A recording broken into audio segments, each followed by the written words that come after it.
Hello and welcome to beautiful Overland Park, Kansas here at Shawnee Mission South District Stadium as we are here to bring you the football game between the Shawnee Mission West Vikings and the Shawnee Mission Northwest Cougars.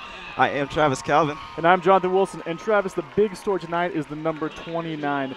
Just before the game, they retired the jersey of Andre Maloney, who passed away just weeks ago. And they did that to honor him and his legacy. Andre Maloney is such a great player, obviously, for Shawnee Mission West. It's just a great person overall. It's a really sad story. Some game notes for tonight, though. Shawnee Mission West and Shawnee Mission Northwest both have an overall district record of 1-1. Both teams beat Shawnee Mission North and both teams lost to Shawnee Mission East. So tonight's going to be the deciding game. If whoever wins this game, Shawnee will be going on to the playoffs, and whoever loses this game will hang up their pads for the rest of the season. It's a lot of big playoff implications going on. Just over a minute before kickoff. So, Jonathan, what do you think is Shawnee Mission South or Shawnee Mission West? What is some of their key things? Well, I think obviously they haven't had a huge passing game this year, but I think they're going to mostly depend on their running game with running backs like Cardon Steele and also Mario Lewis. We're going to look out for them. Obviously, center Johnny Masterson was out last game against East due to an alleged punch to the face of a North player the game before. He's back and ready to go. What do you think Northwest is bringing to the game tonight? Shawnee Mission Northwest likes to pride themselves on their running attack. You'll see running backs LaFonso McInnes and Duron Lowe getting a lot of carries in there tonight. As you can see on your screen, we have the captains out there along with the number 29 jersey of Andre Maloney. Such a great sign of affection. Yeah, Travis, every game since he passed just weeks ago, they've been bringing his jersey out. There's been a lot of support from schools around the Sunflower League. And has won the toss. They elected to defer. And even other leagues around. They will kick from the north end zone. A lot of twit pics and things on social media of schools coming out, raising money for his family and, to pay the hospital bills and everything that's going around. It's been huge support from the community, and it's really cool to see everyone coming out and just showing their love. That really is great. Just about to get underway here tonight. Shawnee Mission West is bringing out a great crowd tonight of their Nordic Nasties. Shawnee Mission Northwest also sporting a decent crowd. And it appears that Shawnee Mission West will kick off to Northwest first. That means that return man Jake Horner, who has 2 kick return touchdowns on the year, will get a go at it. That looks like Shawnee Mission West Hunter Wright is going to do the kickoff for us as usual.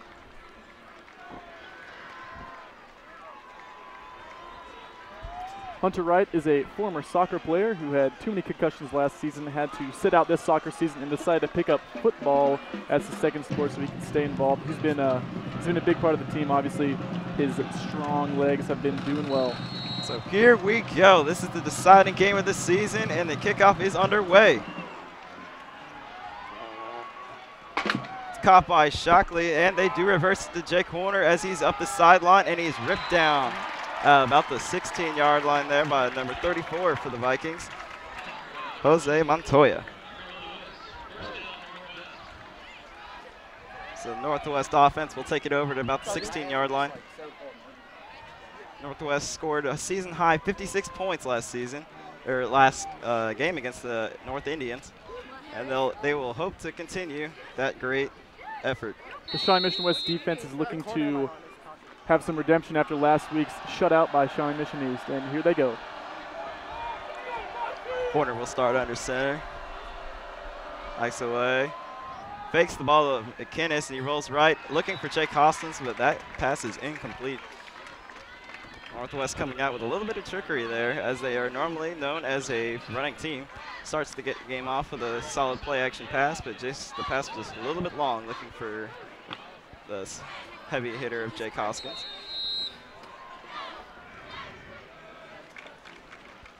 It'll be 2nd and 10 now.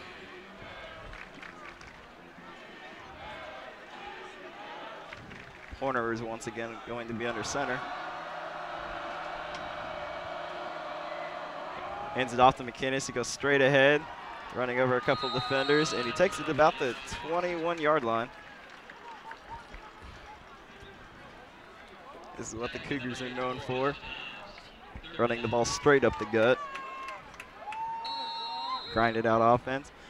getting a couple yards off of that play. That way it's not 3rd and 10, and instead now is 3rd and 5 from the 22.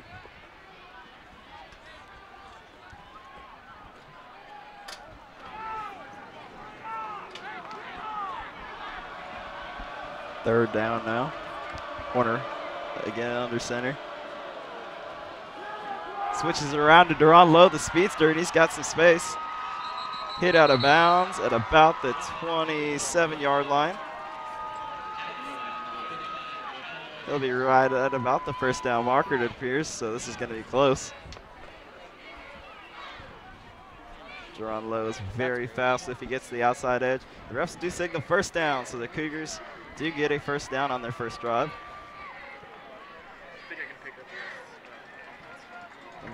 Northwest offense. 1st and 10 now from the 27-yard line after the 1st down pickup by Lowe. We'll just have to schmooze the woman. Thank you. Northwest comes out with 3 receivers. Watch for Deron Lowe to go in motion on this play, I believe. Horner rolls right, he's looking, he throws it to Lowe, and it goes right through his hands.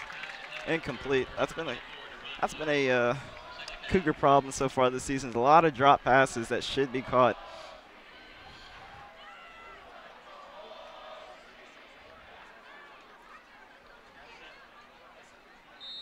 Passing has been a problem with West as well, Travis. Both teams are going to have to focus on their running game today to get some stuff done. So this will be 2nd down now.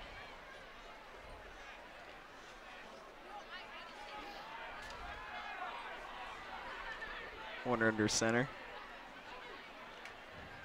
Gives it to McKinnis. And McKinnis is stuffed at about the line of scrimmage, maybe got 1 yard. So this will be a 3rd and long now for the Cougars against this West defense.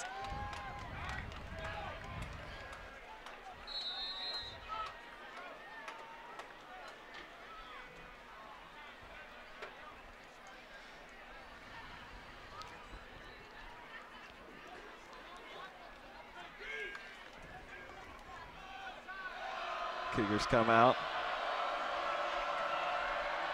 Under center once again. Plays away. Horner drops back 3 steps. There's a screen pass to Lowe, and Lowe's going to be stopped. He got back to the line of scrimmage about. You can definitely tell there's a lot of extra chippy stuff going on there. As both teams do not hold a lot of love for each other. So the Cougars will punt on 4th down, and punter Alex Springer is back.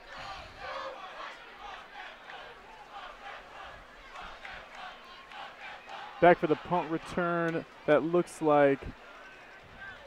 And it's fumbled. And the ball's still on the ground. And it's still on the ground. Signal by the referee that it goes to Shawnee Mission West, but that ball was on the ground for a while. Whoever the return man was for West definitely missed that ball.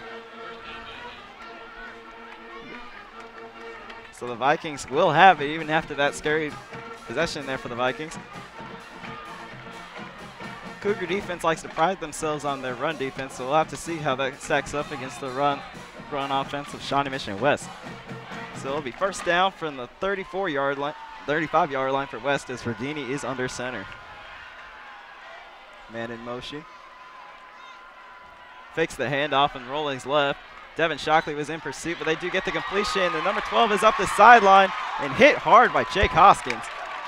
But that was a long completion there to number 12 for the Vikings, Cooper Arner. And they gained a very long completion there.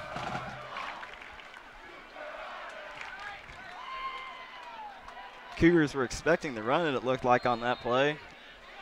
And Verdini just rolled to the left and found Arner on that left side wide open until he was met hard by Jake Hoskins. So it'll be 1st and 10 now from the 40 for the Vikings. They hand it off, and up the right side is Mario Lewis, and the ball's on the ground. There is a fumble. Vikings recover once again. The Vikings now Two fumbles already on the ground. They're lucky to get those back. That fumble was caused there by number 21, Khalil Hatley, on that play, the lockdown cornerback for the Cougars. No, Travis, Justin Hobbs, who just took that handoff, is primarily a wide receiver. That's a bold move by the Vikings, giving him the ball in the backfield, and it looks like he almost gave it up for him, but luckily his teammate was there to get the ball back. 2nd and 6 now for the Cougars, or for the Vikings, excuse me. Verdini sends a man in motion. Flag on the play, though.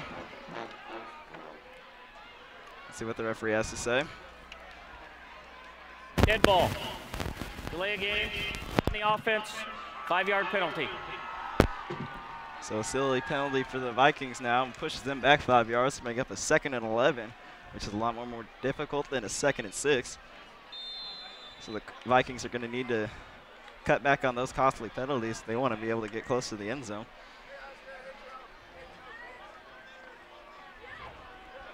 Verdini's under center here.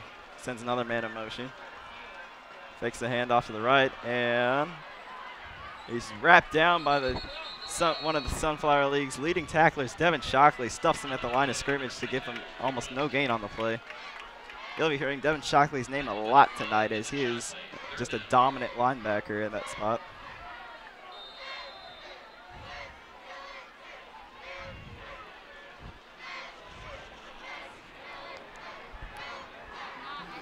So this brings up 3rd and 10.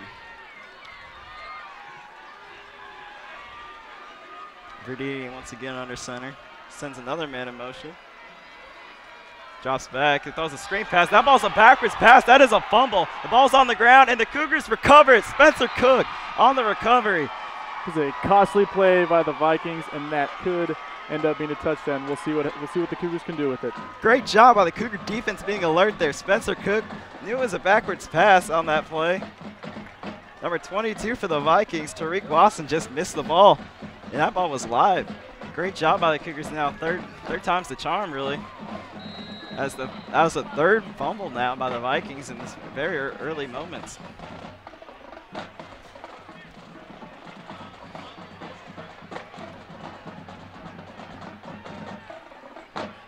We don't know if it was just the pressure of a big game or miscommunication that led to that, but that will really hurt the Vikings later in the game and especially right now. Timeout is called by the Cougars.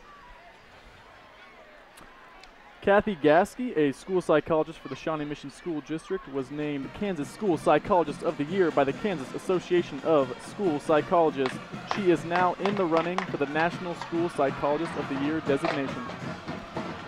Big congratulations to Kathy Gaskey. That's awesome. It really is. So what have you seen really so far from the Vikings that you think that they need to wrap up a little bit better?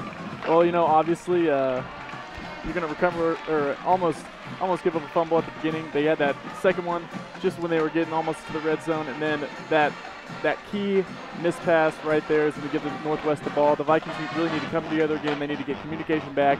They need to figure out what they're doing on offense so that they can make up for these mistakes they're making early, because they could cost them later in the game. Coming from a Cougar standpoint, obviously they want us to keep seeing West do that.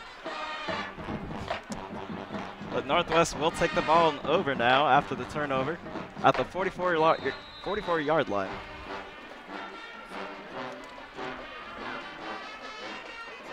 Corner hands it off to Shockley as they do a reverse now. Deron Lowe's up the sideline to the right. And he is hit out of bounds at about the 29-yard line. So a reverse play from the Cougars that I have not personally seen so far this year. Gets them a good chunk of yardage. About 15-yard play on that reverse. As Deron Lowe was able to get to the edge. Looks like that play will put some life into the Cougar student section. Looks like some more students are filing in, and they are about equal as it looks right now.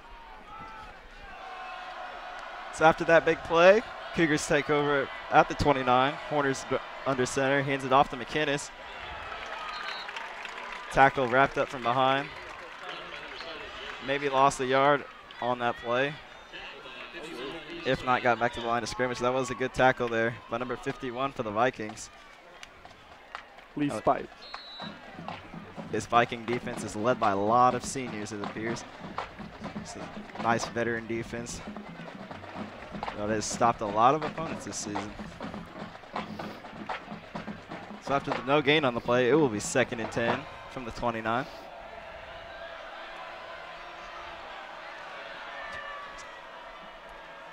Handoff now. They fake the reverse, and Shockley's still running. He gets taken down by about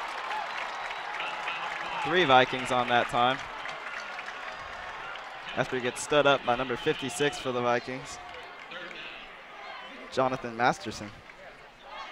And again, Johnny is back after a 1-game suspension, and I'm sure he's fired up after that play, and especially to be back in the game. He's been their starting center all season, and I hope he can do some things tonight. So that will bring up a 3rd and 9 for the Cougars. Possible passing situation.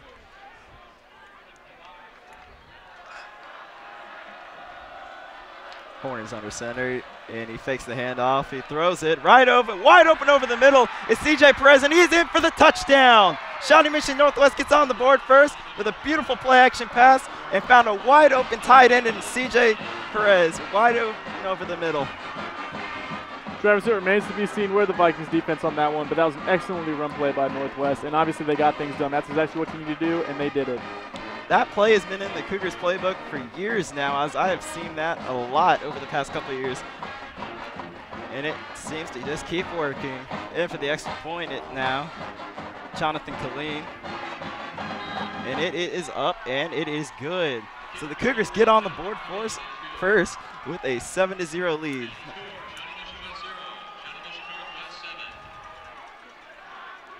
Right after we just got done complimenting that veteran West defense, they just showed a little mental breakdown there and let a wide open CJ Perez, the sophomore, just walk right into the end zone, untouched. With a big fumble like we saw, there's no way that got into the heads of the defense. You know, they were obviously a little confused there, and Northwest really took advantage and just took it right to him and with the touchdown. You know that Shawnee Mission West coach Tim Callahan cannot be happy with the turnovers so far, with the turnover there by West, leading into points for the Cougars. Coming off a 13-1 season from last year, Tim Callahan is obviously expecting a lot from his team, and with mistakes like this and a record like they have, he cannot be happy right now. Jonathan Killeen is an excellent kicker. Saw a lot of varsity time last year as a sophomore. Looks like number 84, Justin Hobbs, is back to return the kick for the Vikings. And here he goes on the kick. Taking it about the 10-yard line. Number 30, Astrid Goldston, will run it back. Wrapped up and dropped at about the 31-yard line. So Shawnee Mission West will get it back. See if they can be a little bit more cautious and careful of the ball. Make sure they don't lose it.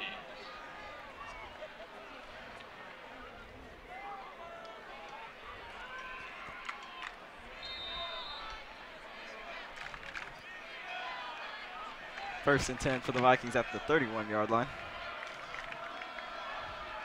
Rodini's under center. Fakes the handoff and rolls right. Has a wide open man there. Once again, it's Arner, and he is drilled by Jake Hoskins. He stepped out of bounds beforehand, though, it appears, before he came back in. That was another good hit by Jake Hoskins again on Arner after he got into the secondary.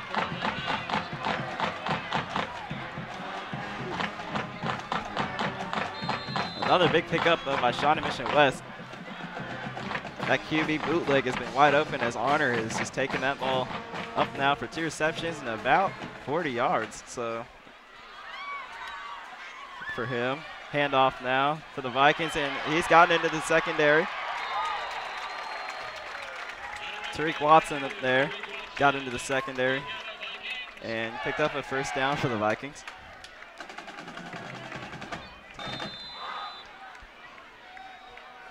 Brought it all the way up to the Cougar 39-yard line. So after a stop by the Cougar defense, Shawnee Mission West is now retaliating pretty well. Bring the ball up. Verdini hits the handoff and had Arner again just wide open. But that ball was stopped. Looked like Virginia felt some pressure there from the defense and just got it away a little bit too quick. It was a little bit low for Arner. He couldn't really make the play.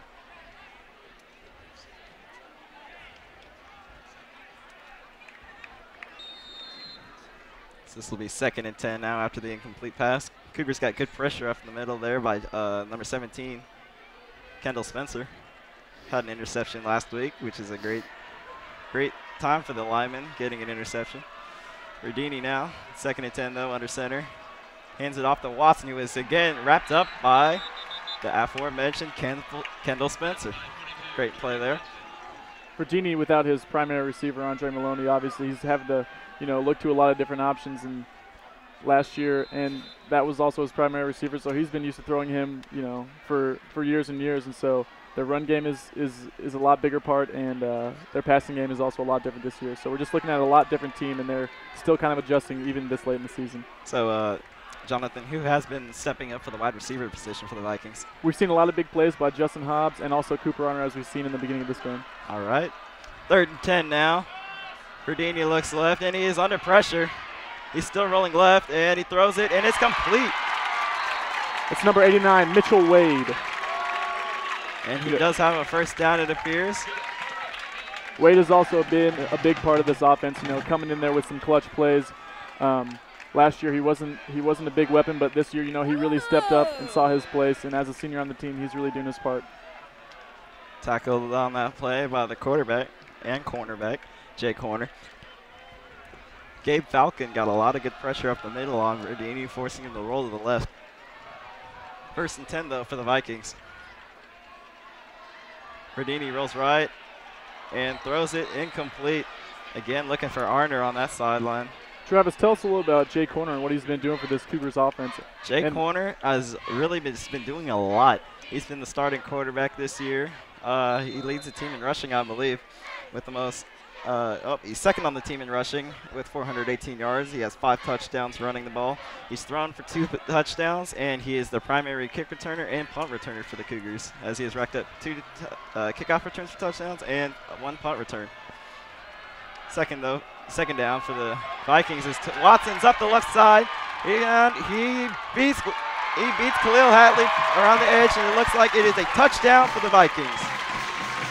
It was a very smart play by Watson. Juked out that main line of defenders and just got that last guy for the clutch play to get him for the touchdown, and that will tie the game. The Vikings are on the board, and it's looking like it's going to be a good one tonight. Yes, it does. A high-scoring affair. It looks like it's going to be, as Watson really was able to juke out at the last second Khalil Hatley, who just wasn't able to bring him down. I'll have to keep an eye out, though. The Cougars blocked an extra point last week against Shawnee Mission North. Let's see if they can get it again. After the high snap, it is up, and it is good, though. Hunter Wright with the extra point for the Vikings. It's now a 7-all game. Looks like Shawnee Mission West is over that little mental confusion there, and we have a game on our hands tonight. Both teams coming out hard with some offense, and we're going to see what the Cougars can do with an answer.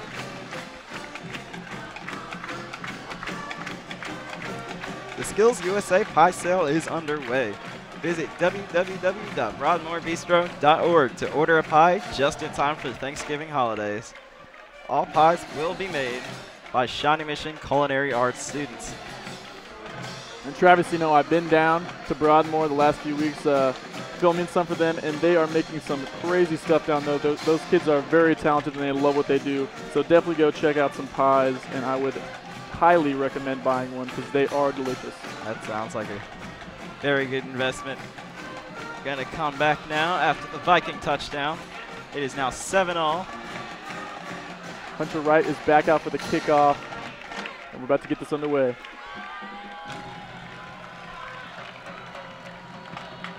Back for the Cougars is Jake Horner, Devin Shockley, and LaFonso McInnes. And they kick it to Horner. He fakes the handoff and will run it up the right side.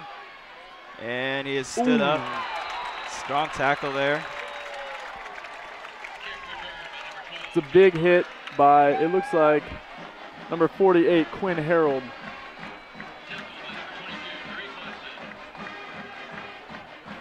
I'm friends with Quinn pretty well. I know that he can hit pretty well. It looks like Harold is playing with some sort of a cast on his right arm. I don't know if that's a break or a sprain, but that is pretty tight that he's still out there, doing his thing, contributing to the team.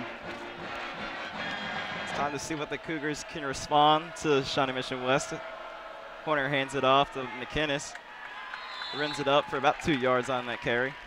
Fonza McInnes last year as a junior was able to capture the 6A 170-pound state championship as a wrestler for the Cougars. He's the first state championship. He has the first state championship in a while for the Cougars, so that's a great accomplishment for him.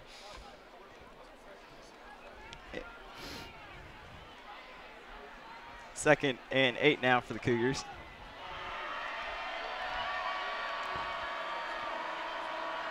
Warner pitches it to the left, and he's got low on the sideline. Flag on the play, and he's met hard there. Brought down by number 12, Cooper Arner. Obviously doing a lot for the Vikings tonight. Flag is on the play, though. So we're going to see. But it appears like it's going to be on the Cougars, so we'll see what Callahan decides to do with the penalty here.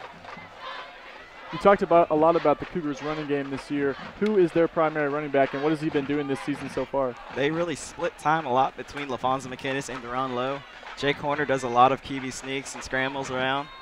And a couple other running backs that you should be aware of. Jacob Gilliam and Justin Moody are both very good options for the Cougars.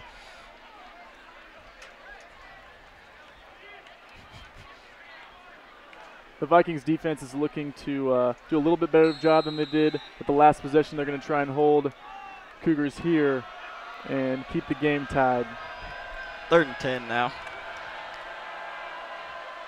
Horner fakes the handoff, and he's got pressure in the backfield. Horner does take it off, as I said, and he's running up the middle of the field and taking down at about the 43-yard line. That is a perfect example of what Jake Horner can do with the ball. He's not only a quarterback, but his running game is on point. Obviously, you talked about his kick returns. That's amazing, and that is just what you like to see out of a versatile quarterback. He can run the ball, and, he can throw the ball when he needs to. That's a great play by Jake Horner. He made a man miss and was able to scramble for about a 21-yard pickup, so great play there. Giving the Cougars a crucial first down to keep this drive alive. So they'll have it 1st and 10, 43. Handing it off to Lowe, who was met in the backfield. And for a loss of about 4 or 5 on that play, so good penetration there by Shawnee Mission West. Met initially by number 51 for the Vikings, Lee Spite again. Spite has been a big player for the team, not only this year, but also last year. He's a veteran, and he's a big kid. He's scary. He dominates, and he really likes to get in there and cause some trouble with the offense. And we can see that happening tonight. After some initial miscommunication, looks like Lowe did get forward progress to minimize the loss. So I believe it should be 2nd and 11. But either way, the Cougars will have it at the 42. Horner's once again under center. Hands it off to McInnes, who runs right up the middle through that wall of Vikings there. Good run by McInnes. Is what he's known for is being that power back. It can just run right through people. As again, that's a great example of his power and his strength, his ability to just go right through the line and get those extra yards that you don't normally see from a running back. His size helps a lot, his speed, his strength, just his ability to get through there is amazing. Yes, sir. It's 1st down now. They give it once again to McInnes, who hops over that wall of Vikings. That was just demonstrating in his athleticism there. Just jumping over that entire wall, as you'll see here. Right over the top. Strong play there. That is not something you get to see every day. That is quite a play by McInnes. Met by number 45 on that play, Rashawn Owens, senior. Walking off the field for the Cougars is number 71, TJ Hutton. He's a transfer student, and he's a very crucial part of this Cougar offensive line. So we'll hope that he's all right. He's only a junior, but he is a very, very good player. It looks like he hurt his arm on that play. So, speaking of transfers, one of Shawnee Mission West running back Mario Lewis is also a transfer, and he has done some things for West this year. Coming in, he got welcomed by the family, and he's really fit in well with the team. I believe he's one of the starting running backs for Shawnee Mission West. So he's fit in well and is immediately helping out. So it's 2nd and 7 now after the play by McKinnis. Horner hands it off to him once again, where he's met by 3 Vikings at the same time. Rashawn Owens again there, looked like on the initial hit. Just moving the ball a little bit forward though. Time is ticking. We're just under a minute now. The defense looks like they made adjustments from the last drive. They're meeting the Cougars there at every time. Those 3rd down conversions have been key for the Cougars, though. Their ability, really come together and get that 1st down has been great. If they can get this 1st down here, that will put them in a field goal range. The Horner fakes the handoff, passes it to Hoskins, who is met at about the line of scrimmage for no gain on that play. Travis, if they have no gain again, do you think that the Cougars would go for a huge field goal right now, or do you think they won't risk it and just leave it and just go for the punt? Our kicker, Jonathan Colleen, is a very talented kicker. However, I don't think he can quite muster a kick that far.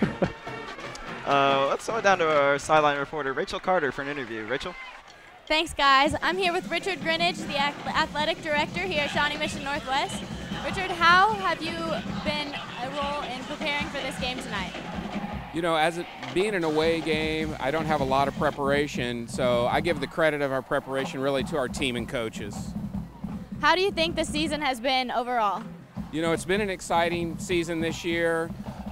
We actually have put ourselves here in a position to be able to win tonight and be able to play in the playoffs and move to the next level, so it's exciting to be able to put ourselves in that position. All right, back to you guys in the studio. All right, thank you, Rachel. After the timeout now, after the quarter ended now, it is 7-all, and the teams will be flipping sides. Both teams are looking pretty evenly matched thus far in the game. A few blunders by the Vikings at the beginning, but it's been a good one so far, and we're excited for the 2nd quarter to get underway.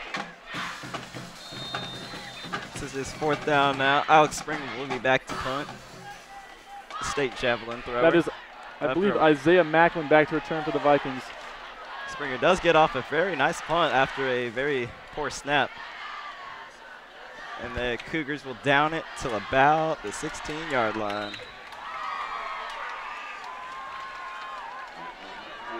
Here comes that Viking offense. They're started back pretty far. It's again about the 16-yard line. They're going to try and get some stuff done. Here we go.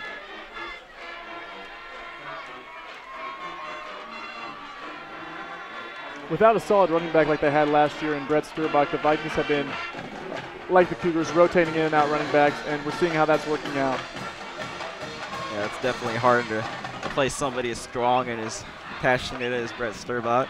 Verdini will line up under center with a man in motion. It's a handoff to number 22, Tariq Watson, with a gain of about, like maybe 10. About 5 yards on that carry. 5 yards.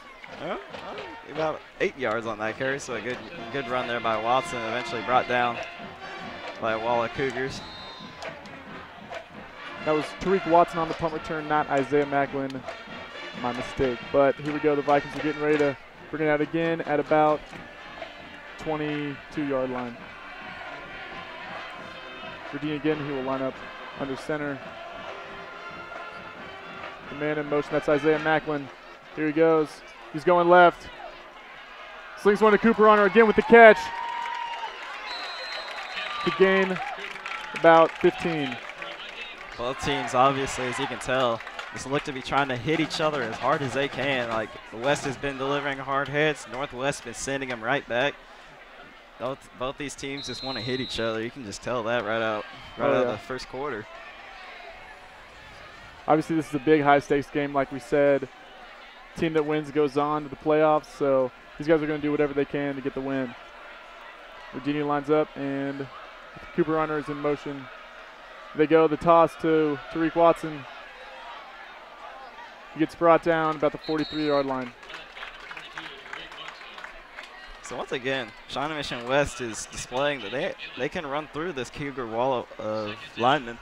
Cougars have generally had a very nice run defense this year, but it appears that Shawnee Mission West is able to get the advantage over them right now. Let's see if they can change that and stop them here. Both teams, obviously, they came to play tonight. This has been a great game so far. Virginia's got 2 men out wide on his right and the man in the back, and it looks like he hands it off. Oh, no. Hands it off again to Tariq Watson. He's going to get a gain on that one. He's going to grab the first down, and he is knocked out of bounds at the Cougars' 45-yard line. Watson is hit strongly into the Cougar bench. Flips that over. It looks like he's all right, though. It's a big hit, like you said, man. These guys are really going at each other. This is a big game, and these hits are just as big. Look at that. Tariq Watson gets over the bench. Wow. Strong hit by Jacob Gilliam there. Who are the Vikings going to want to look out for on that Cougar defense? Who's a big player for them? Really, number 7, Jake Hoskins, number 5, Devin Shockley are both really strong hitters and great athletic people. Man in motion. It's a fake. He fakes it. Oh, scrambling. He's scrambling. Pass is incomplete as he's falling down. Great pressure by the Cougars there. Number 65, Gabriel Falcone. And those Cougars went right through that line, right to Verdini, caused him to scramble, and he just rushed the pass a little bit low from Mitch Wade, and that's going to be that won't be a loss of yards. Initial pressure there by Kendall Spencer, and also Ariska Savior, the big nose tackle for the Cougars. It will remain 2nd and 10 at about the 46-yard line for the Vikings. They're going to see what they can do. This Cougars defense has been excellent so far on this drive. Verdini under pressure again from the backside. Dropped the pass by Mario Lewis. Couldn't come down with it. A good play by the Vikings. They just could not complete it. They're going to get. It's going to be third and 10, and they're going to see what they can do. Try and get a nice conversion here. Cougars were held by the Viking defense in this area of the field last possession.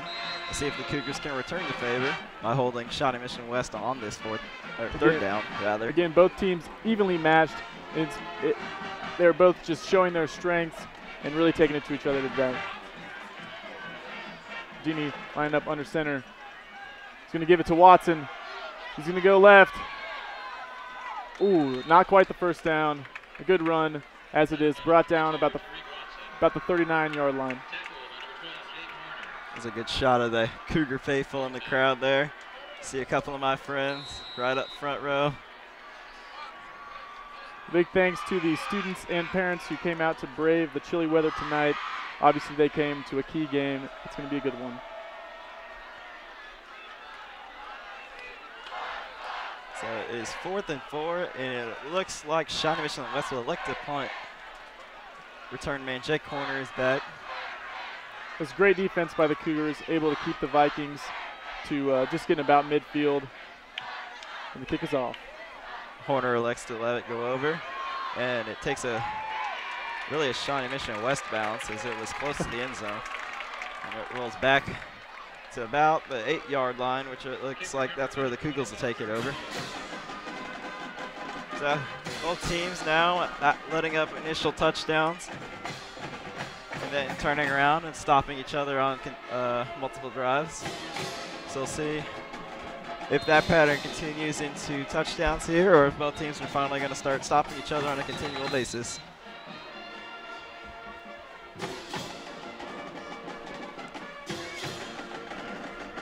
Two great defensive drives by both teams, able to keep each other from scoring, as is their job. The Cougars are going to see what they can do on offense to get a nice 7-point lead in this game. Not sure what the confusion is about on the field by the referees. Might be about the ball. Might be a little bit flat. So looks like we'll try and get a new ball in.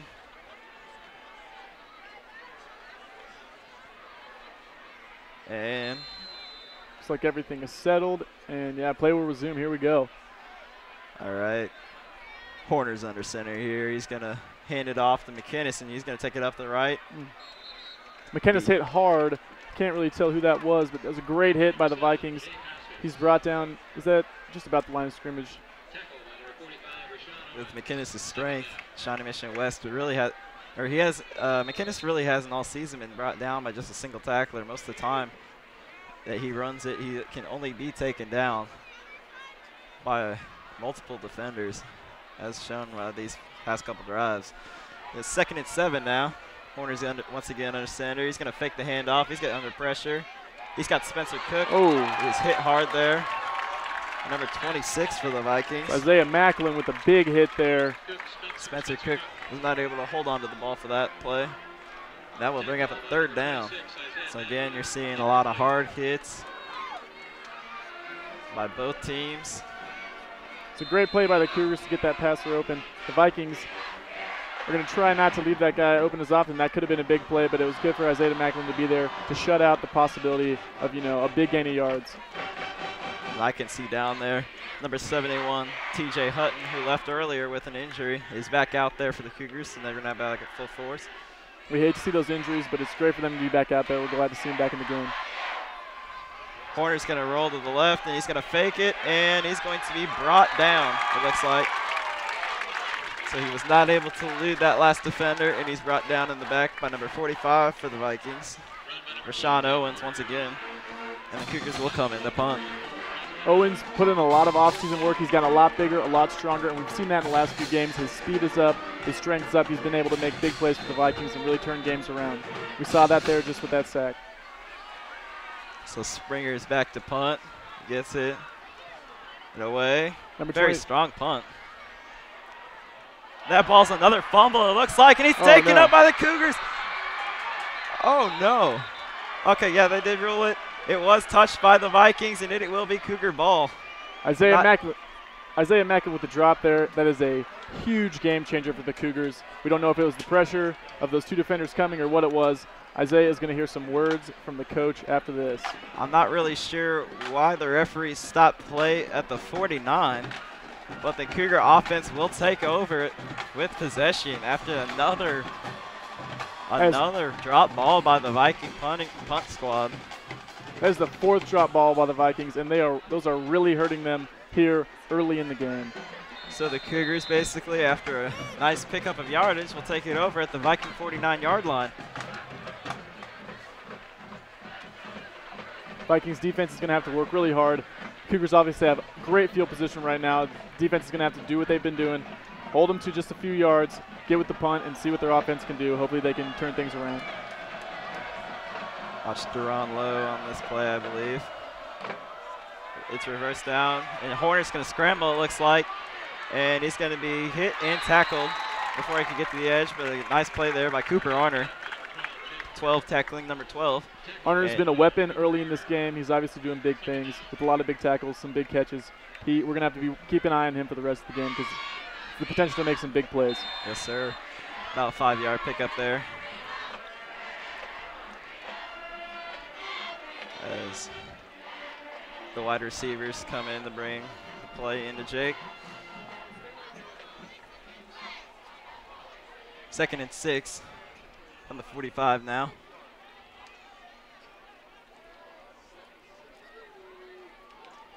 Horner hands it off to McInnes. He takes it right up the middle, and he's under the secondary, taking it about to the 26, 27-yard line. So a great run up the middle there by LaFonso McInnes. There is an injured Cougar down. Looks like it's C.J. Perez who caught that earlier touchdown pass. Travis, just like you said earlier, it just took 4 Vikings to take down McInnes. He's a huge guy, and they're really going to have to figure out what they're doing to stop him. He's just been pushing through that line all night. He is definitely going to be making some big plays earlier, as we've already seen him do. And C.J. Perez will need assistance to come out.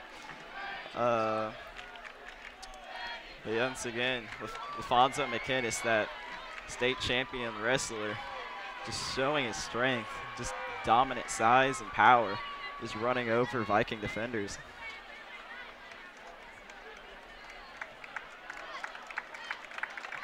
Perez will walk off on his own power. So we hope he's going to be all right and back in the game soon. like defensive coordinator Tommy Davis has given the Vikings a few words of wisdom as they are pretty much getting run over right now by McGinnis and the Cougar offense. We're going to send it once again down to Rachel Carter on the sideline for an interview. Rachel? Thanks, guys. I'm here with Evelyn Thompson, the cheer coach here at Shawnee Mission Northwest. Ms. Thompson, how have you prepared for this game tonight? Well, we've worked on our stunts and we worked on our spirit building things, and today we actually wore yellow bows in honor of the boy who died, and to let Shawnee Mission West know that we have solidarity with all Shawnee Mission schools and that we wanted to support them in their time. All right, thank you, Evelyn. All right, back to you in the studio. Thank you, Rachel. After you just saw that run there by McKinnis for about 2 or 3 yards. So about the Great to hear the Shawnee Mission Northwest cheerleaders wearing those yellow headbands again in honor of Andre. Just goes to show the support from the community and the other schools. It's really awesome. There's been so many things done by our school to help support Andre, and it's just a sad story, but it's a great sign that all schools can come together in light of tragedy. 2nd and 8 now.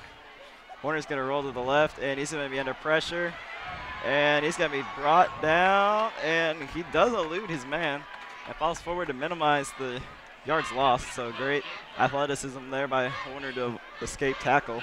Horner showing again his running ability, his ability to be under pressure and get out of there and just use his speed to try and get, a better position for a receiver or just take the ball in for a run. Justin Hobbs almost brought him down back there for about a 6-yard loss. Instead, it's a minimal 2-yard loss. So this will be 3rd down and about 10 yards. And I do see C.J. Perez back in, so thankfully he is all right. 3rd and 9 officially for the Cougars. Warner fakes the handoff. He's going to roll right. He's under duress once again. He throws it.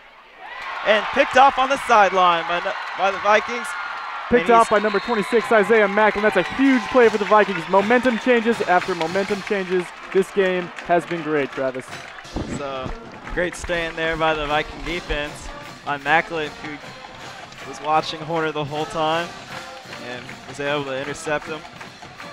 That's some much-needed redemption from Macklin, who just dropped that punt, but he will get some praise amid some harsh words from Coach later in the game. Obviously a big momentum changer. We're going to see what the Vikings can do coming back on offense. So it looked like he was looking for Spencer Cook on that play, but Macklin jumped the route. And instead of a Shawnee Mission Northwest 1st down or putting the Northwest in field goal position, is now Shawnee Mission West ball at the 35-yard line. Bernita lines up under center. He's got 2 receivers on his right. We're going to see what they can do. Takes a snap. It's a handoff to number 12, Cooper Runner, for a gain of just about 5 yards. So Shawnee Mission West sticking to their traditional running attack. This will be the first game of the season that Cooper Arner will get some carries. He's been waiting to be running back for quite a few weeks, and we're going to see what he can do tonight. Thank you. AJ Verdini takes the snap. He's going to fake the handoff, rolls to his right, slings it to number 89, Mitch Wade, for a huge gain and a 1st down. It's going to take him to about the 45-yard line. The Vikings with a huge play, great pass, great reception. So the Vikings, off that great fake play, Rudini just finds Mitch Wade fairly wide open over the middle. Uncharacteristic for this Cougar defense that normally locks down its wide receivers. We got some Cougars doing some stretches out there. It's a cold one that'll tighten up the muscles. They're doing some much needed stretching and relaxing.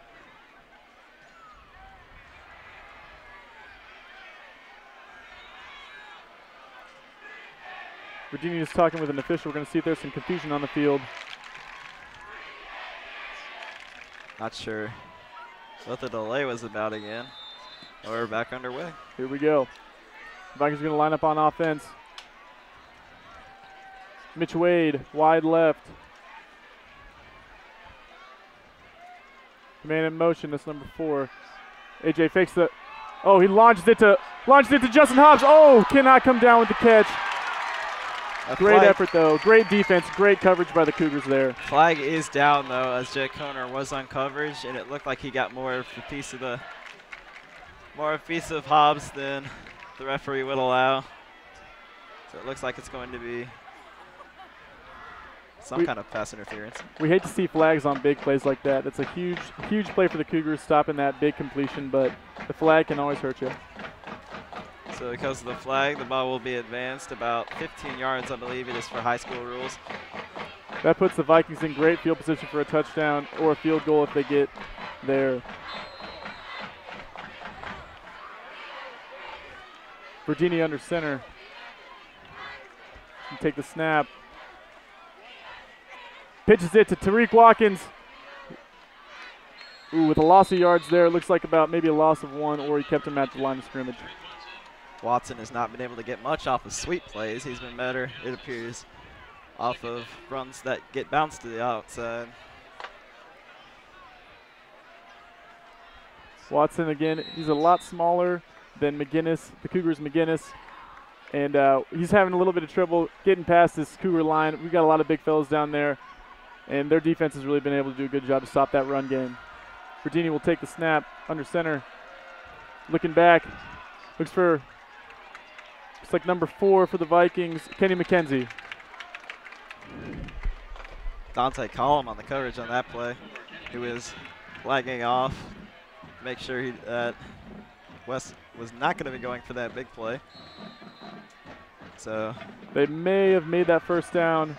Oh, it looks like about 3rd and maybe a half yard, maybe 1 yard on that one. West in great field position. We're looking for a touchdown here, hopefully a field goal. We'll see what happens. We'll see what the Northwest defense can do. Hopefully they get a big stop and they can change momentum yet again. Virginia takes the snap, hands it off to number 12, Cooper Runner, who is taken down almost instantly by that Cougar line.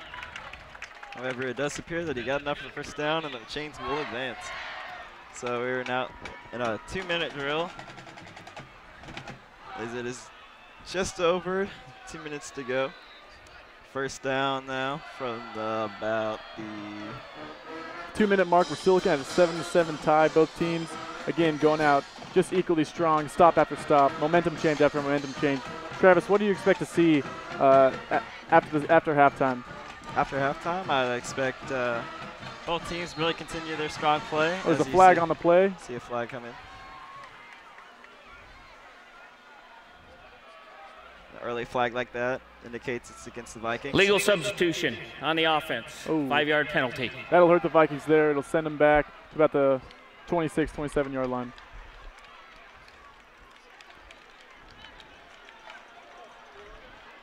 Like I said, Travis, it's a tie game. Both teams obviously going neck and neck right now. What do you think Northwest head coach is going to say going into the locker room for halftime? Lynn Hibbs is going to get them really fired up, I believe. This Cougar defense has been pretty solid so far against this West offense. And Northwest offense, I believe, is going to just keep running it out, grinding. Virginia will take the snap. It's like a handoff to number 45, Rajon Owens. He is taken down for a gain of about 2. Looked like he ran into his own man on that play. They'll have to cut back on that, as that's just not going to hurt. It's not going to benefit them that much. A little bit of confusion on the west side right there. Owens has been like I said, he's been a huge defensive factor. He's come out of the game now, but it's cool to see him, playing both the defensive and offensive side of the game, get in there as much as he can. Vikings line him again. Looks like number 4, Kenny McKenzie, will be out wide left. Virginia rolls back. Slings one. That's number 12, Cooper Runner, again with the catch. This is going to be a very close time now, as it is 45.5 seconds remaining. Vikings hope to sneak in a score just before halftime to take up a potentially 7-point lead on the Cougars. They may play it safe and just go with the field goal. And on the inverse side, the Cougars hope to get a huge stop on this play right here.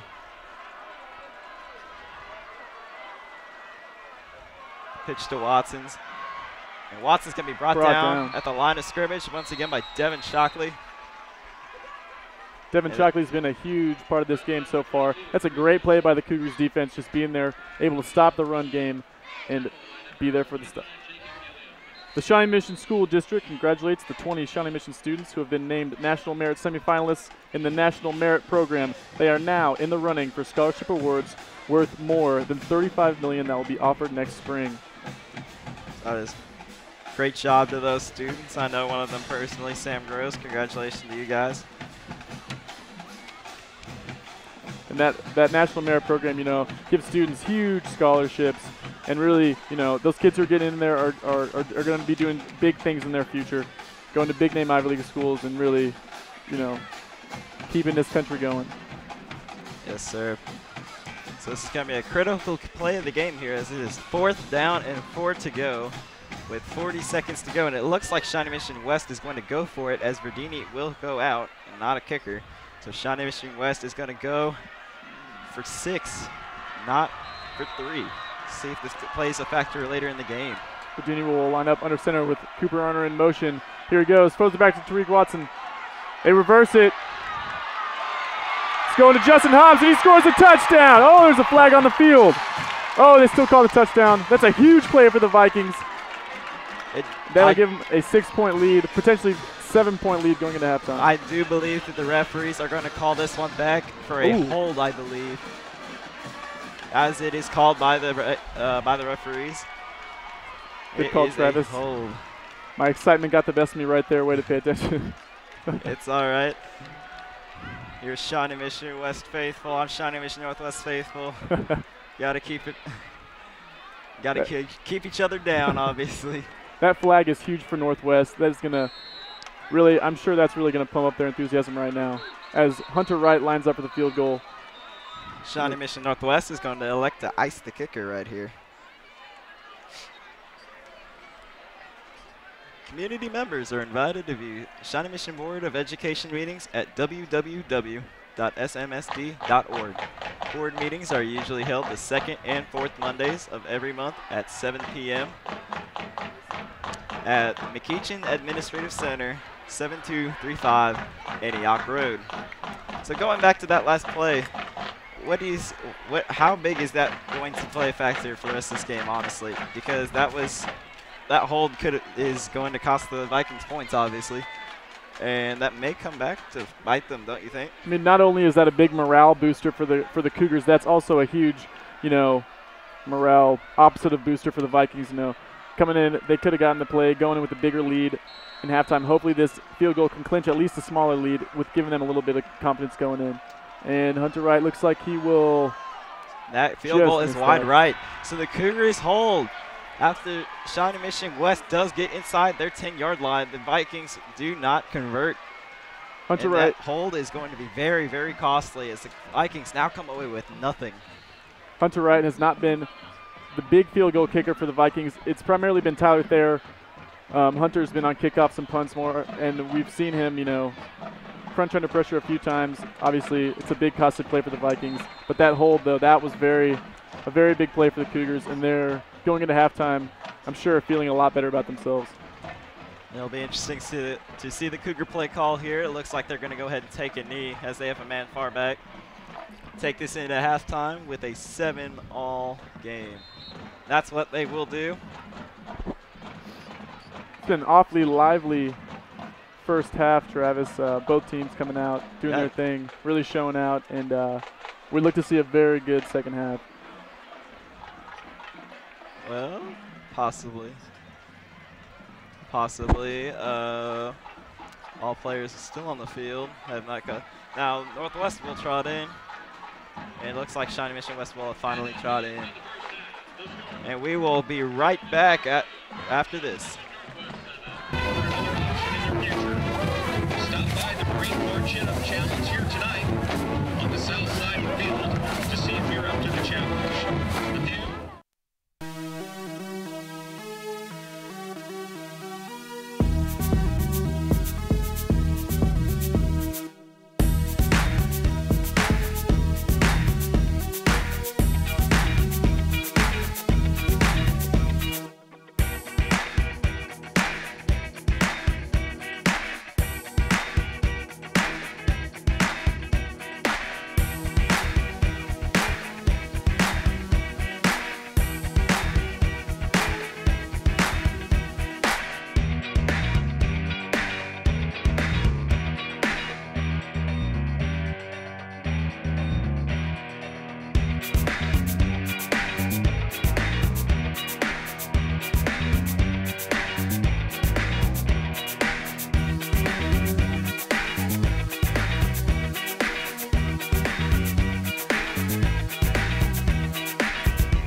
Shawnee Mission Northwest's very own Josh Alexander and Phil Shamit took a close inside look at one of Coach Linton Hibbs' inspiring speeches.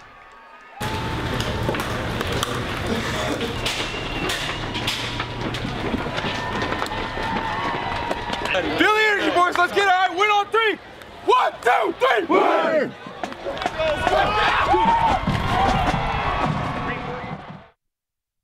All right, just come up right around here, gentlemen. Just take a knee, sit on the bench. That's fine.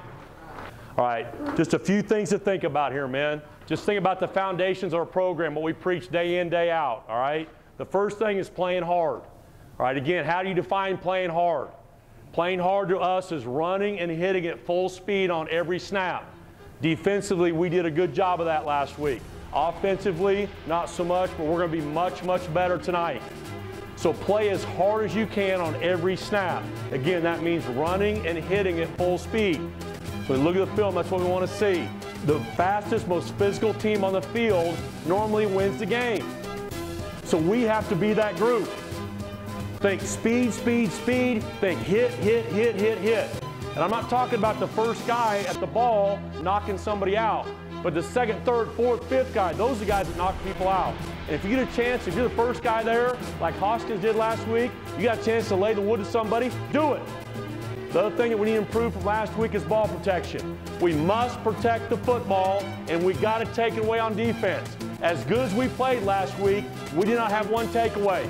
That is the #1 determining factor on who wins or loses the game. So put those things in your mind, revisit them throughout the game. Keep banging away. Just keep grinding. There's going to be ups and downs in the game. Just keep grinding along. I feel like we earned some respect on how we played last week. We can earn a lot more respect this week, and we're fixing to do it right now. That was Josh Alexander and Phil Shamit on that coverage of the Cougars inside the locker room. And we're going to send it down to Carolina Meck for a sideline interview. Carolina? Hi there. I'm here with West Principal Dr. Crane. Dr. Crane, your student section appears to be here in full force. Why don't you tell me about the spirit that you're feeling in the hallways? The students are great at West. They're always in full spirit. They're always peppy, and they're always very appropriate. We always have the most kids at all of these events. Thank you. And this is your first year here at West. How does West compare to other schools that you've been a part of? Well, I'm always West at heart. I was at West 6 years ago when I first started in Shawnee Mission, so it's great to be back at West. West is best. Sorry to say that, but we are, and the kids are the best at West. Thank you so much, Dr. Crane. Good luck to your team. Back to you guys up in the box. All right, thank you so much, Carolina. Now we're going to take a look. Shawnee Mission West, Emily Biter and Katie Miller went in and took a look at the Shawnee Mission West Starving Artists Program, see what they got to show us.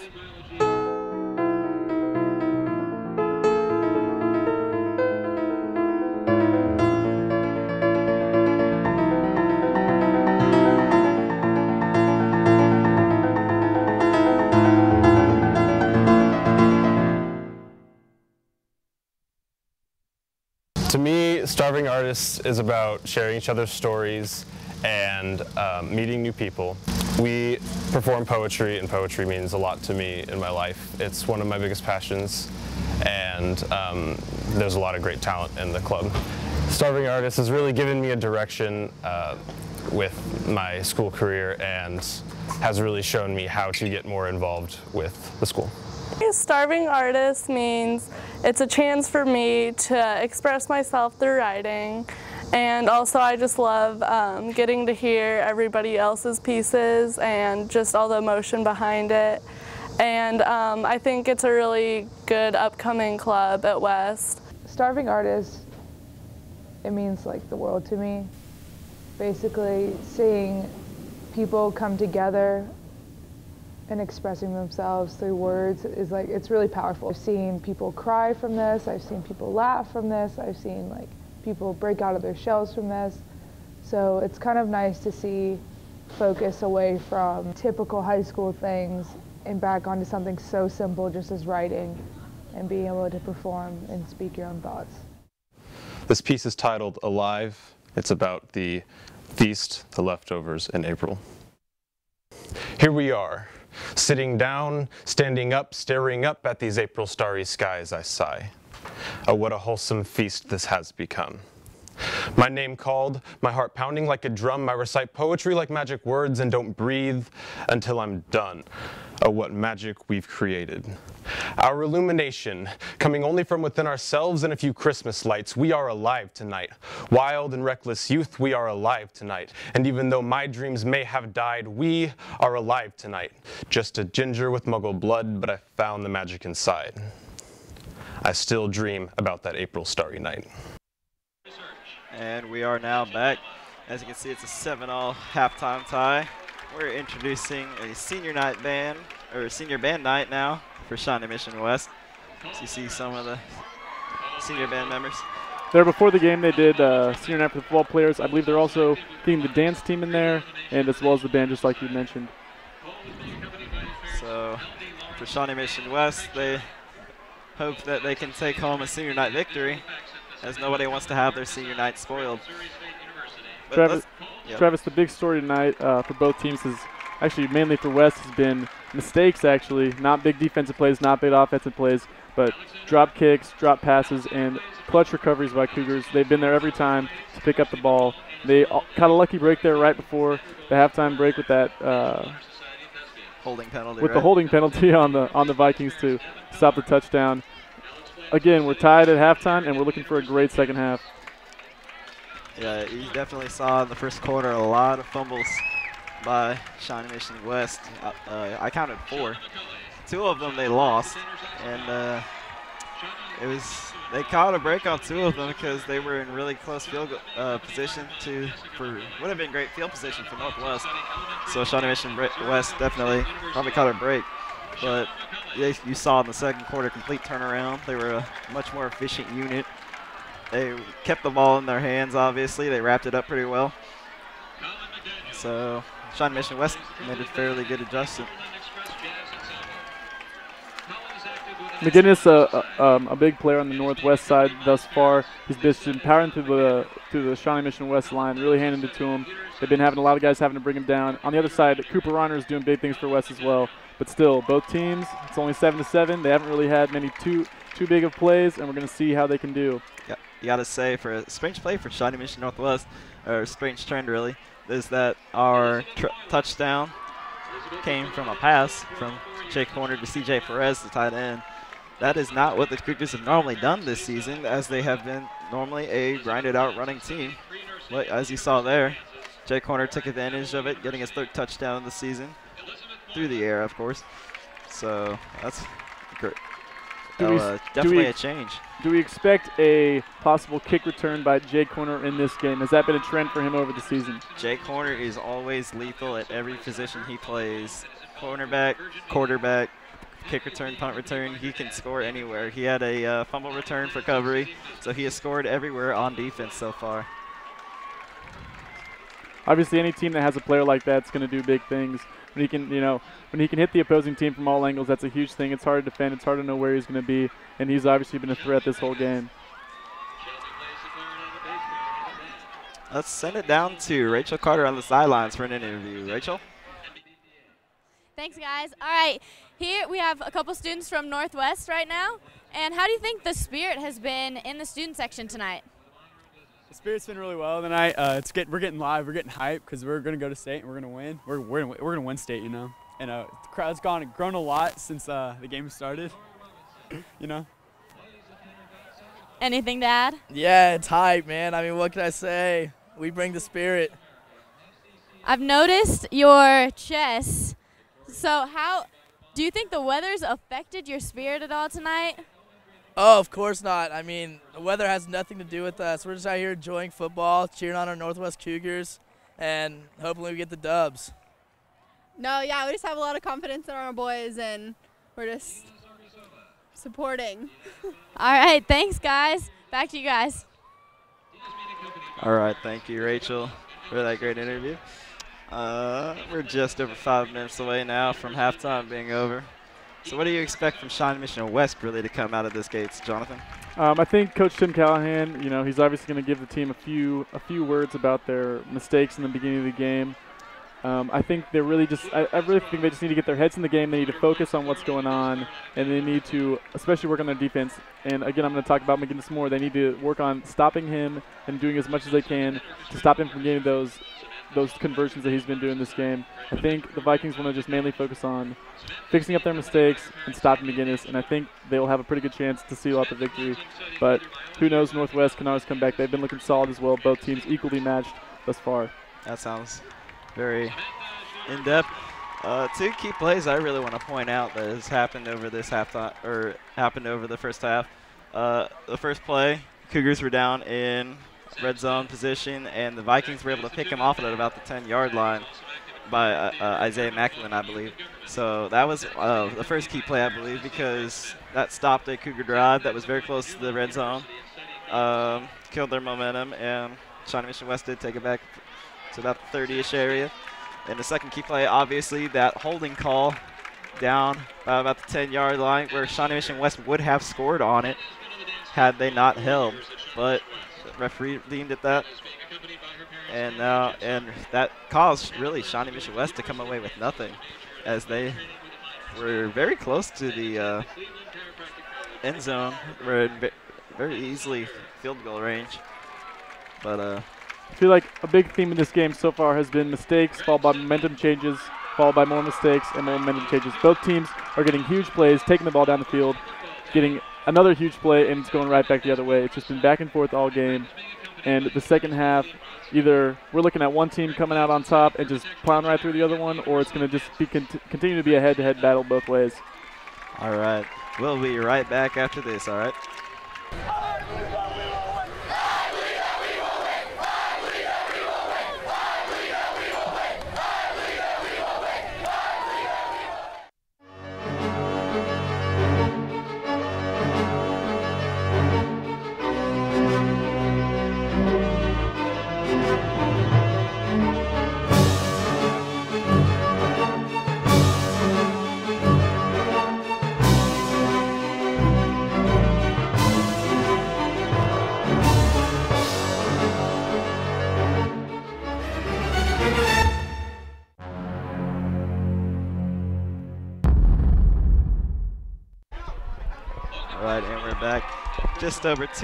Just under 2.5 to go till halftime's over. We can see the Shawnee Mission West squad walking out, and we're seeing the final remainders of the Shawnee Mission West band seniors, and some looks like some Shawnee Mission West football players that are also in the band, multitasking. But once again, what do you think that Coach Callahan was able to tell some of his West players in the huddle? I think he's going to give a lot of guys some praise. You know, Cooper Runner with some big plays. Justin Hobbs, although he didn't get the score, that was also a big catch by him.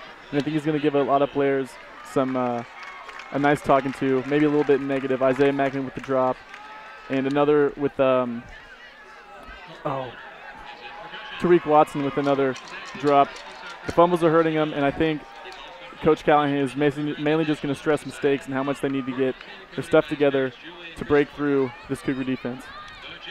As for Coach Hibbs, I believe that what he was telling his team was to refine up his offense a little bit more and to just keep really with their strong running game that they've made their signature move all season.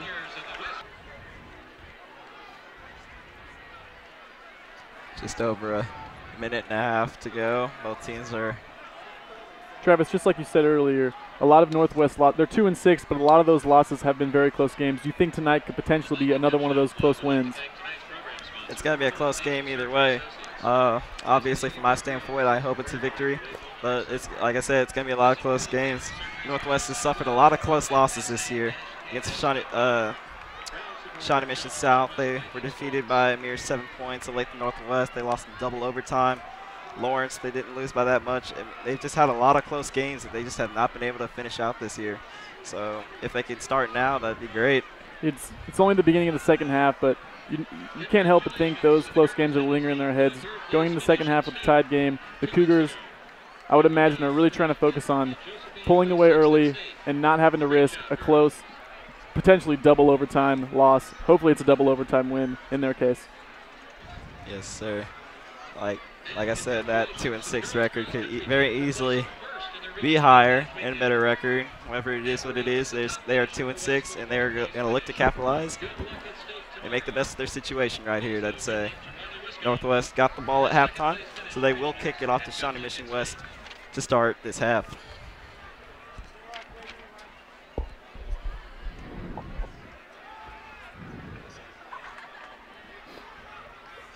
Again, Northwest at 3-5 is just under Leavenworth, and they're Shawnee Mission Northwest at 2-6 is just under Lawrence. Lawrence again. And we're going to go ahead and start with the kickoff. Jonathan Clean will be back to kick this one off to the trio of Viking returners.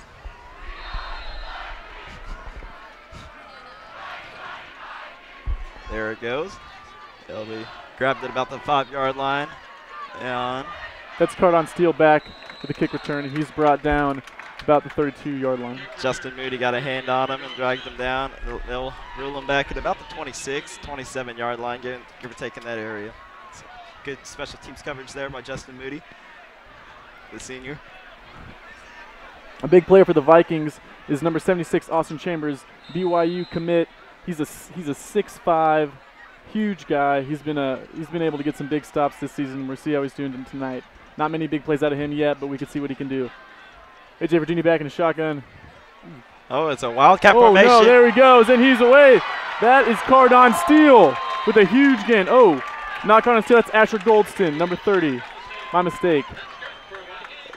Giant run there by Goldston as he was in the Wildcat formation. He faked the handoff there and just ran it right up the middle. We're going back to those momentum changes by both teams. That's a huge play. It's given him great field position. And that Wildcat again. Verdini's out wide. Goldston back. It's a handoff to Tariq Watson. Oh, no, he takes it. He goes again. Just short of the first down. He gets a little bit of a loss of yards there. Gets brought down about the 40. Goldston again with a big carry. Devin Shockley coming up a little bit, hobbling a little bit. Now it's key for the Cougars as he is a huge presence in that middle linebacker area.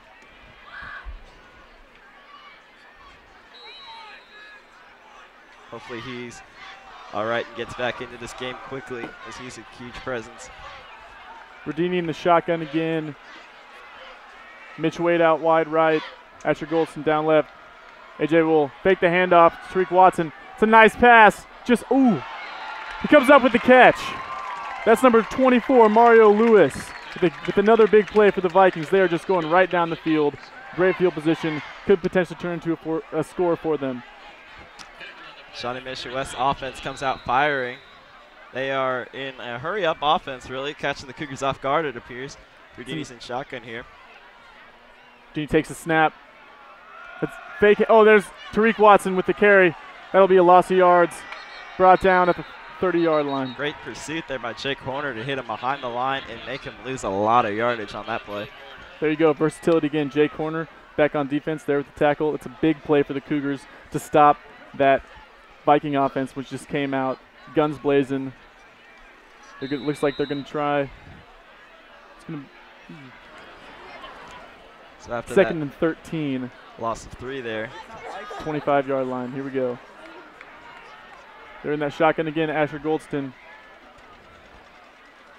takes the snap. Oh, fumbles a little bit. He'll take the ball right up the middle, a little bit to the left. That's about a 6-yard carry there for Goldston. So the Wildcat formation is really working for the Vikings, I'd say. Vikings just started incorporating that Wildcat formation in recent years, and it has done some big things, as we can see here at the start of the third quarter. Verdini back in the shotgun again. They're going to keep doing it. See what they can get. It's a flag on the throw.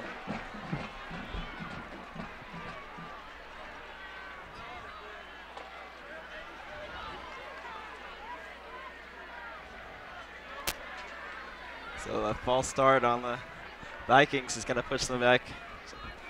Pushing them back, getting rid of all those yards they just gained on the previous play. Now it's going to be 3rd and long once again. Just like we talked about, it's a big momentum changer, and then they get knocked right back. That's been the theme of this game so far, and it just continued to play a big role. And they will be not in the shotgun. He's under center. Verdini. That's a great pass. Ooh, incomplete. That's number 84, Justin Hobbs. A low pass, almost with a good catch there, but they just couldn't connect with the first down.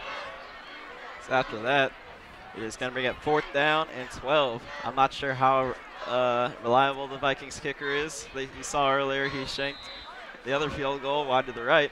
So it looks like they're going to go for it on 4th and 12 here. Bold move by the Vikings going for it on 4th and 12. We'll see what and they in Wildcat. And the Wildcat again, yeah. Back to the shotgun. Here he goes. Tariq Watts. Asher Goldston will keep it. He's going to go and brought down. A huge play for the Cougars. Great defense.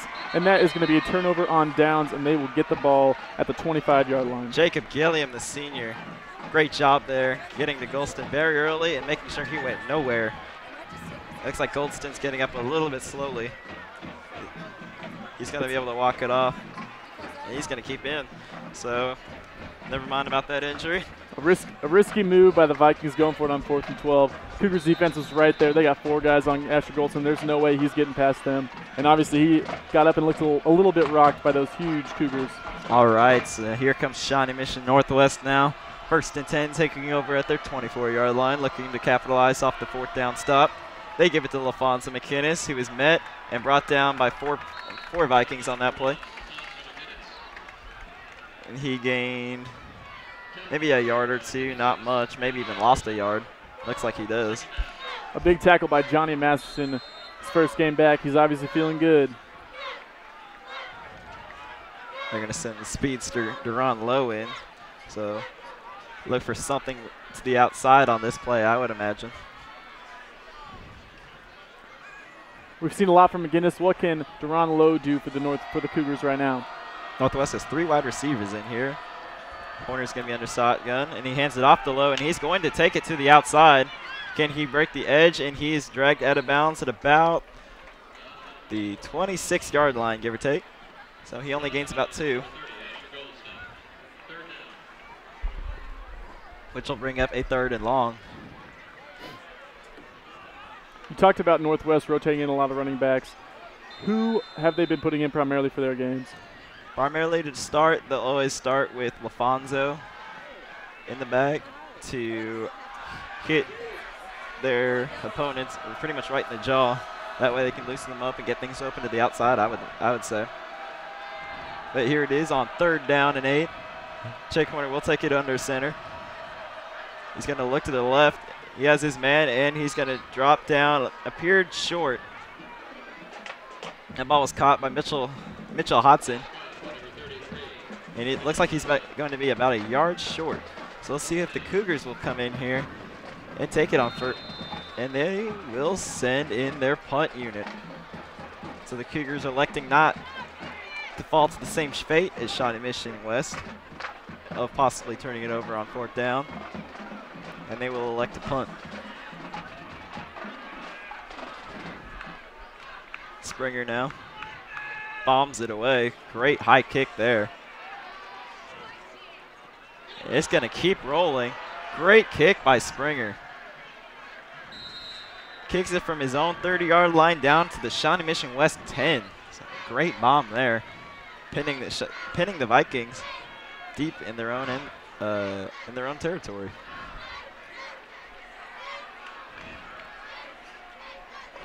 The Vikings are going to get it pretty far back. That was a great kick by the Cougars, and that will really set them up to play some great defense. And if they can get another turnover on downs, they'd be in awesome field position. The Vikings will line up again. See if they do that Wildcat. Looks like Virginia will line up under center. See what they can do. Virginia takes the snap, fakes the handoff. He's going right. Under some pressure. Oh. Verdini to Tariq Watson. Great tackle there on the side there by, I believe that is Mitchell Hodson. I do want to note, Verdini was under pressure. If he was not under pressure so much there, he would have been able, as he had 2 men down the field with only 1 person for the Cougars guarding them. So if he would have gotten a little bit more time, that could have been a big play for Shawnee Mission West. So great job by the Cougar lineman there by getting some penetration. The Vikings will line up again. Verdini looking for the snap. He's going to hand it off to Watson. Oh, there he goes. He hits the gap, and he's off. It's a huge gain. He'll end up at about the 43-yard line. A big play for the Vikings.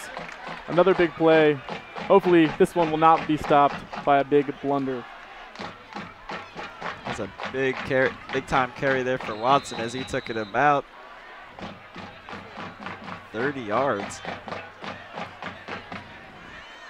Virginia lines up in the shotgun again.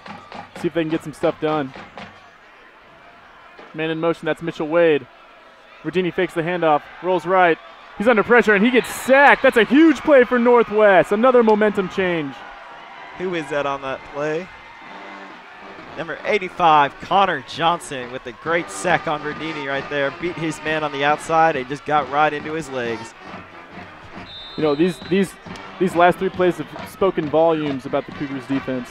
Right as soon as West gets some air under their tires and they start rolling, Northwest is right there to stop them and shut down the momentum. Shotgun again. Asher Goldston is back. Looks like flags down on the play. Looks like it may have been a little preliminary movement. See what the referee has to say.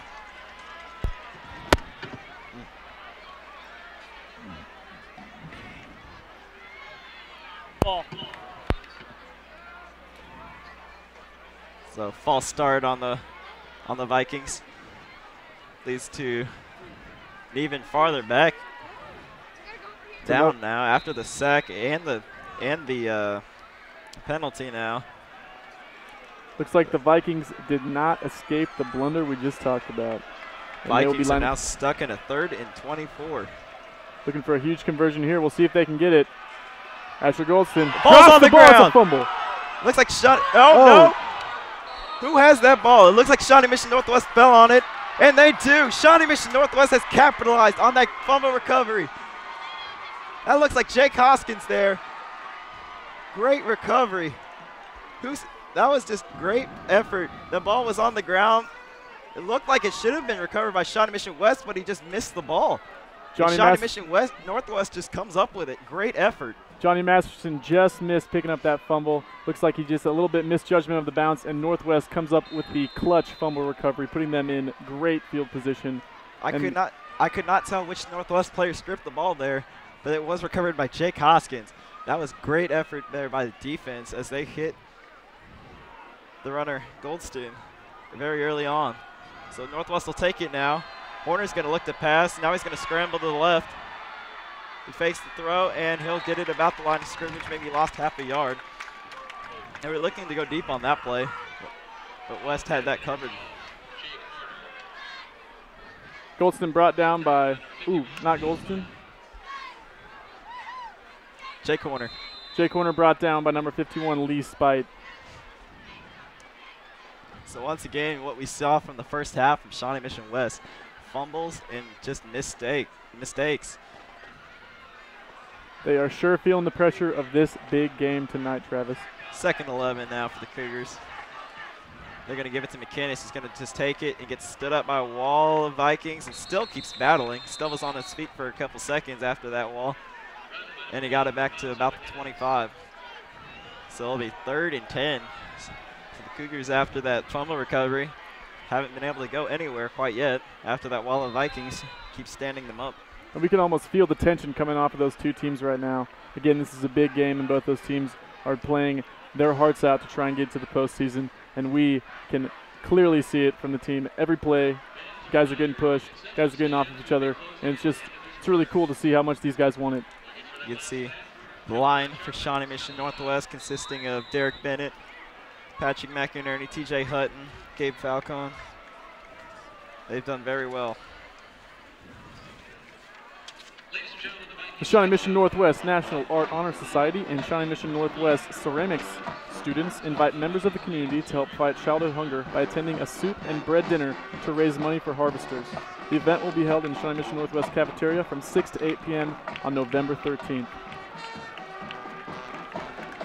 Sounds like a great cause there, battle childhood hunger. Harvesters doing really cool stuff. You know, I've been down there a couple times to do some volunteer work, and it's really sweet to see them collecting all that food and doing what they do to help out the community. Yeah, it is. This is going to be a critical play coming back.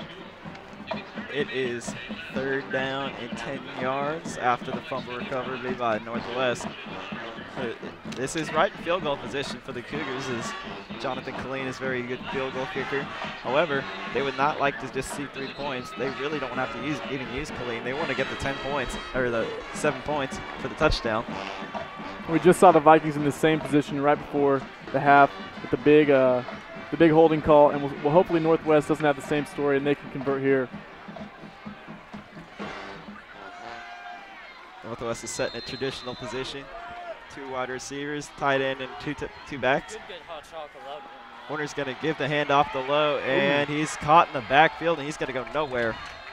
Like Marquand Osby just missed that tackle in the back. So that defense by Shawnee Mission West holds, and Northwest will send in the field goal unit.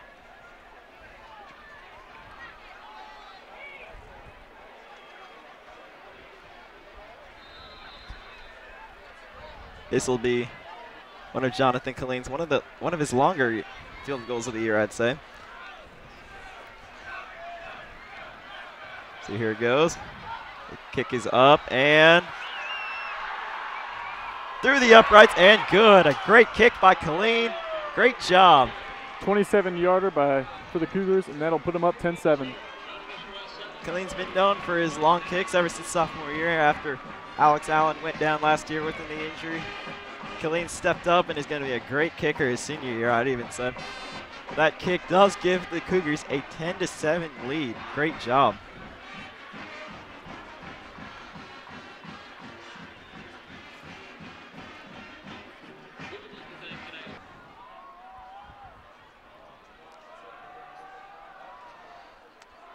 So after that field goal by Killeen, he's now going to sit it up on the tee at the 40 and kick it off to the waiting West receivers.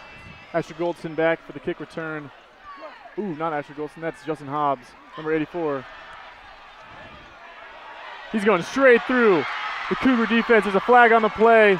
He'll get to about the 45. It looked to me like there was a little bit of holding at about the 20-yard line. We'll see if the referee agrees with my observation. That will be a great return for the Vikings. Hopefully, if it doesn't get called back by that flag, we'll see what the call is on the field. Let's see what the referee says. And he does agree with me. Like that will bring that great return there all the way back to about the 20-ish area yard line. Oh, and they're taking it way back. So another costly penalty for the Vikings. Vikings lose about 30 yards on that one, or 20 yards on that one. That is huge. Again, momentum change after momentum change. The Vikings cannot get past these mistakes. They need to change something going into the 4th quarter. About 3 minutes left in the 3rd. A.J. Verdini under center. He leans to the right, throws it to Cooper Honor, jumps over the defender. He's going. That's a huge play for the Vikings. Gets to about the 45-yard line before he steps out of bounds. Another big play. Arner looked like he jumped over Jake Horner on that play after Horner was unable to make the tackle. We'll see here on the replay the athleticism there.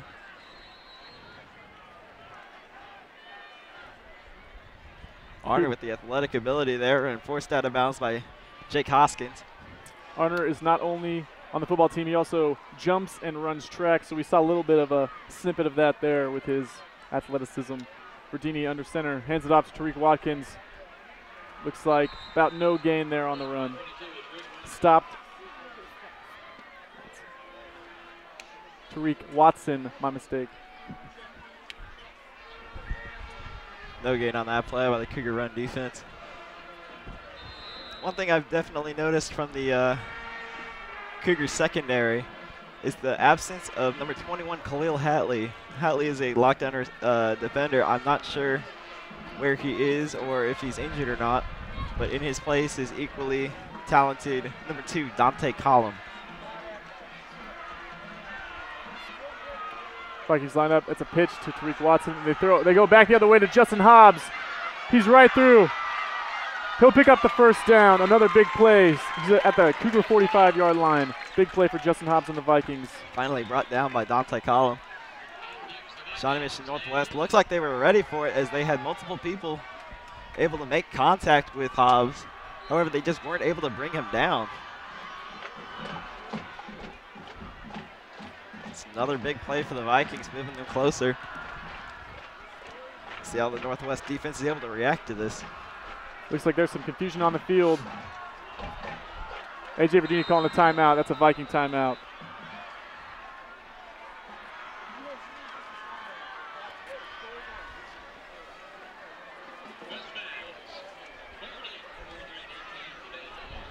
Timeout called by the Vikings. There was a lot of confusion on the field. We're going to see what is going on.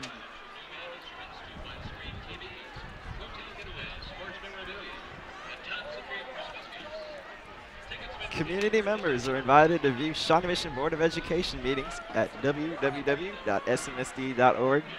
Board meetings are usually held the second and fourth Mondays of every month at 7 p.m. at McEachin Administrative Center at 7235 Antioch Road. So coming back from that timeout, Shawnee Mission West had some confusion there, which is, again, what you might consider some key mistakes that they're having, as they are now down to, they still have it two timeouts. Looks like they got it figured out, and the Vikings are back on the field to get this underway. Coming at the 2-minute warning, it's 10-7 in Northwest. A.J. Verdini lining up under center. Takes a snap, gives the handoff to Cooper Arner, who will get brought down for a gain of about 1. Ariska Savior tackled him very strongly. This wind really just kicked up, and it is now blown a soccer goal onto the end zone. This wind, there was not much wind before now, but this wind is really kicking up and blowing everything everywhere. I mean, there's towels blowing across the field. It looks like a ton of leaves. We are lucky to be in this booth right now, Travis. Paper sacks flying everywhere, but we're going to keep playing football. Tariq Watson gets brought down for a gain about 4. We can feel the wind up here in the booth just whipping everything everywhere. We're seeing trash flying from the stadium, from the stands onto the field. This is just nuts. Not sure what is going on with the weather out there. Hopefully this wind does not affect any passes that are going to be thrown. Any bombs may get blown around, but we'll see what happens. Verdini under left. pressure. He's going to throw it to Kenny McKenzie for the completion and a first down for the Vikings. A great play. He'll be down at about the 30-yard line. Verdini was pressured there by Kendall Spencer, but he was unable to get to it. And Verdini handles the pressure well and finds his man down the field. Verdini able to escape that pressure just enough to get that pass off, and it was good. Kenny McKenzie was right there to get it. Just a great play all around by the Vikings. They line up again. Verdini takes a snap. The handoff to Watson. He'll go right up, get brought down about the 23-yard line. A good run, just short of the first down.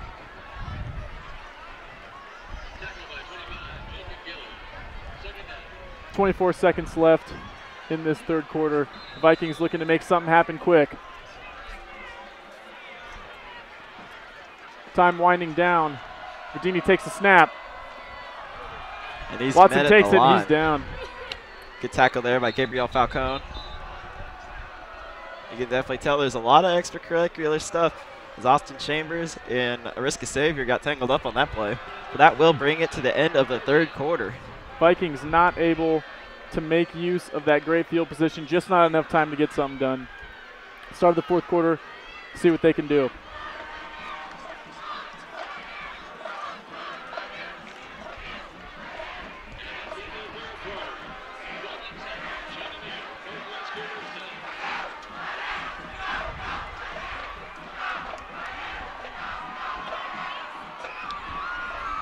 All right, we're going to send it down to Carolina back on the sideline with an interview. Carolina? Hi, guys. I'm here with West cheer coach, Miss Kaylee Otto. Kaylee, we are coming up on a really busy season for cheer competitions. Tell me about what you guys have been up to. We practice a lot. We have our first competition here in 2 weeks, so we're going to compete in that, and then we start basketball season, so really busy. That really sounds like it. So do you girls tend to prefer football season out here in the wind, or do they prefer being in the warm court of the field house? I think we like them both equally. I think by the end of football season, we're ready to go indoors, and by the time we're done with basketball season, we're ready to like get out of the hot gym. So perfect balance. All right. Do your cheerleaders interact with the football team at all throughout the season? A little bit, but mostly we just support them, whatever they need. So. All right. Perfect. Thank you so much, Miss Otto. Thank you. Back to you guys in the booth. All right. Thank you very much, Carolina. We're going to come back now as it is a crucial 3rd and 1 for Shawnee Mission West at the 22-yard line of the Northwest Cougars. Hopefully Shawnee Mission West can break the trend of the game and come up with a big play here, hopefully to score a touchdown and take the lead.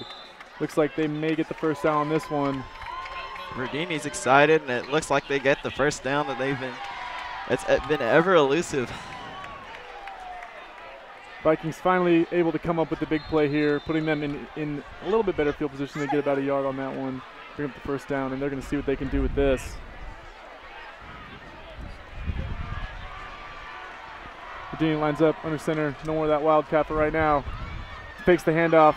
He's rolling right under pressure again. Verdini will be brought down at the 25-yard line. Sacked again by number 17, Kendall Spencer, who's been a monster on the line for the Cougars right now, coming off that weak side. Great play by Kendall Spencer. The Cougars able to answer every Viking advance with the defensive shutdown. It's just been great on their part. That defense is really, really carrying the team right now. Kendall Spencer, only a junior. You'll look to see him call that name a lot next year.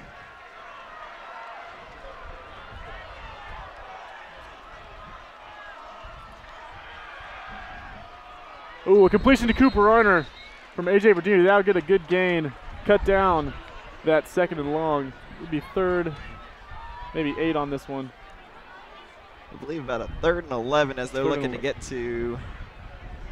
Oh, no, my mistake. About 3rd and 6. 6. Even better. Looking at the wrong sticks. But this is going to be another crucial 3rd down to see if the Vikings can finish what they started. We're going to keep an eye on Justin Hobbs going out far left, see if he can do anything. Verdini under center, takes the snap, hands it off to Tariq Watson with a big carry. Does not convert. He's going to come up short. This is going to raise another question of will Shawnee Mission West go for it again, even after the last attempt to go for it failed. This will be about a 4th and 3, and looks like they're going to send on the field goal unit. Try and match Shawnee Mission Northwest field goal from earlier. I think that's a smart decision on Tim Callahan's part, just going for the safer field goal. Doesn't really want another turnover on downs like what happened last time. Hunter Wright is out for the field goal. We'll see what he can do. It's a 13. Again, you got to keep in mind, this wind is really kicking right now. We'll see if that'll affect this kick at all. Flag is thrown, though. It's a false start, I believe, is what they just signaled.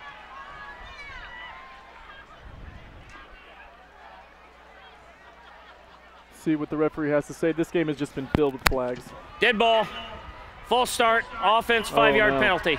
The Vikings again, right when they get there, something happens and they're sent back again. We'll see what they can do. Hunter Wright, if he can make this field goal, that would be huge for the Vikings. Now pushing back right even farther on this kick now.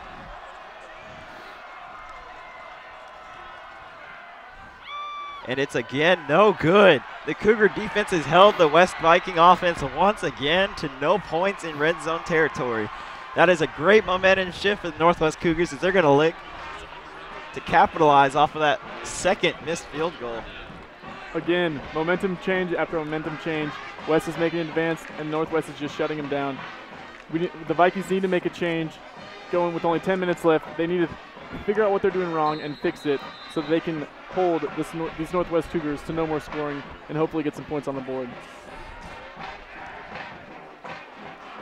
It's really been nice to see this Northwest defense finally get back to its old winning ways. Horner's going to hand it off now, and it looks like, ooh, good tackle there by number 84, Hobbs, for the Vikings as he got Duron Lowe from behind. Lowe's a little bit shaken up. We'll see if he stays in. Looks like he's going to be all right. Big play by Justin Hobbs. That could have been an even bigger play for the Northwest Cougars. Lowe will be taken out and replaced by Justin Moody, who I mentioned earlier in the broadcast. Justin Moody last week against Shawnee Mission North ran for 120 yards against that Indian defense. Looks like a penalty was thrown. Ball remain, first down. Penalty on the Cougars this time. That has not been the pattern of the game so far. Finally, the Vikings catch a break. So I believe the Cougar, that was possibly the first penalty against the Cougars all game. So the Cougars have played a fairly clean game. But still, it's not something you want in this area of the field. They're on their own 8-yard line. There is a lot of penalties. Everybody moved but the center in J corner. So we'll see how they rule this. Looks like they're going to rule that a false start. So the Cougars are going to move back even farther, it looks like.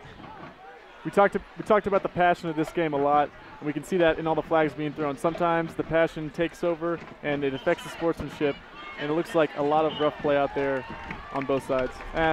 For the Vikings for the most part. That looks like it could have gone either way, as both teams really were just all over each other before the ball got hiked. Patrick McInerney and Jay Corner both didn't move, but everybody else did. So we'll see how the Cougars will take this now, as it is first and 27, first and 25 from their own 5-yard line. Horner's going to hand it off to Justin Moody, who I mentioned earlier is very fast. Justin Moody's taking up the right sideline. He's got one man to beat, and he's going to be hit out of bounds at about the 40-yard line. But that is a great play by Justin Moody. Gets the Cougars out of their own off their own 5-yard line. Another huge play, another huge momentum shift. Like we've said, Northwest Cougars are doing work right now. They are taking control in this second half. Justin Moody, great running play there. You talk about momentum shifts. Shawnee Mission West has had a lot of those, but hasn't been able to capitalize. We'll have to see how Shawnee Mission Northwest will react here after that big play. Horner's going to hand it off again to McInnes, and he's going to bounce off to the outside. He's going to run through and get tackled by two of the Viking defenders there. It's like Mitch Wade, primary on that tackle. Cooper Erner came in for some support to bring out the big, scary McInnes. He's been able to just run all over the Shawnee Mission West defense.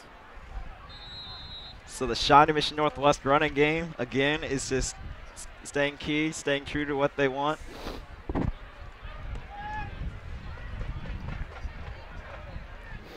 Avoiding. We'll see if the Cougars stick to that running game. It is now 2nd and 7. Handed off to Justin Moody, who dives forward to about the 31, 32 area. So that's going to bring up 3rd down and about 4, I'd imagine. The Vikings are going to need to come up with a big defensive stop here. The Cougars right now are obviously hyped up after that big run, and they are not going to stop. Vikings need to work, hold the Cougars in this powerful offense. So a big 3rd down and 5 here to see if the Cougars can get put into field goal range. Handed off to Moody, who's going to dive forward and get very, very close to that 1st down marker. He may have gotten it. Justin Moody, who had previously not seen much playing time, does get them the 1st down. In the past 2 weeks, Justin Moody has came in with a giant spark off the bench.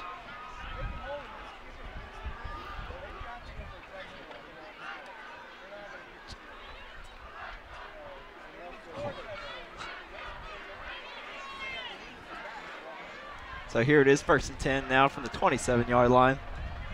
Horner takes it, hands it off to Moody, who's going to be met right at the line of scrimmage.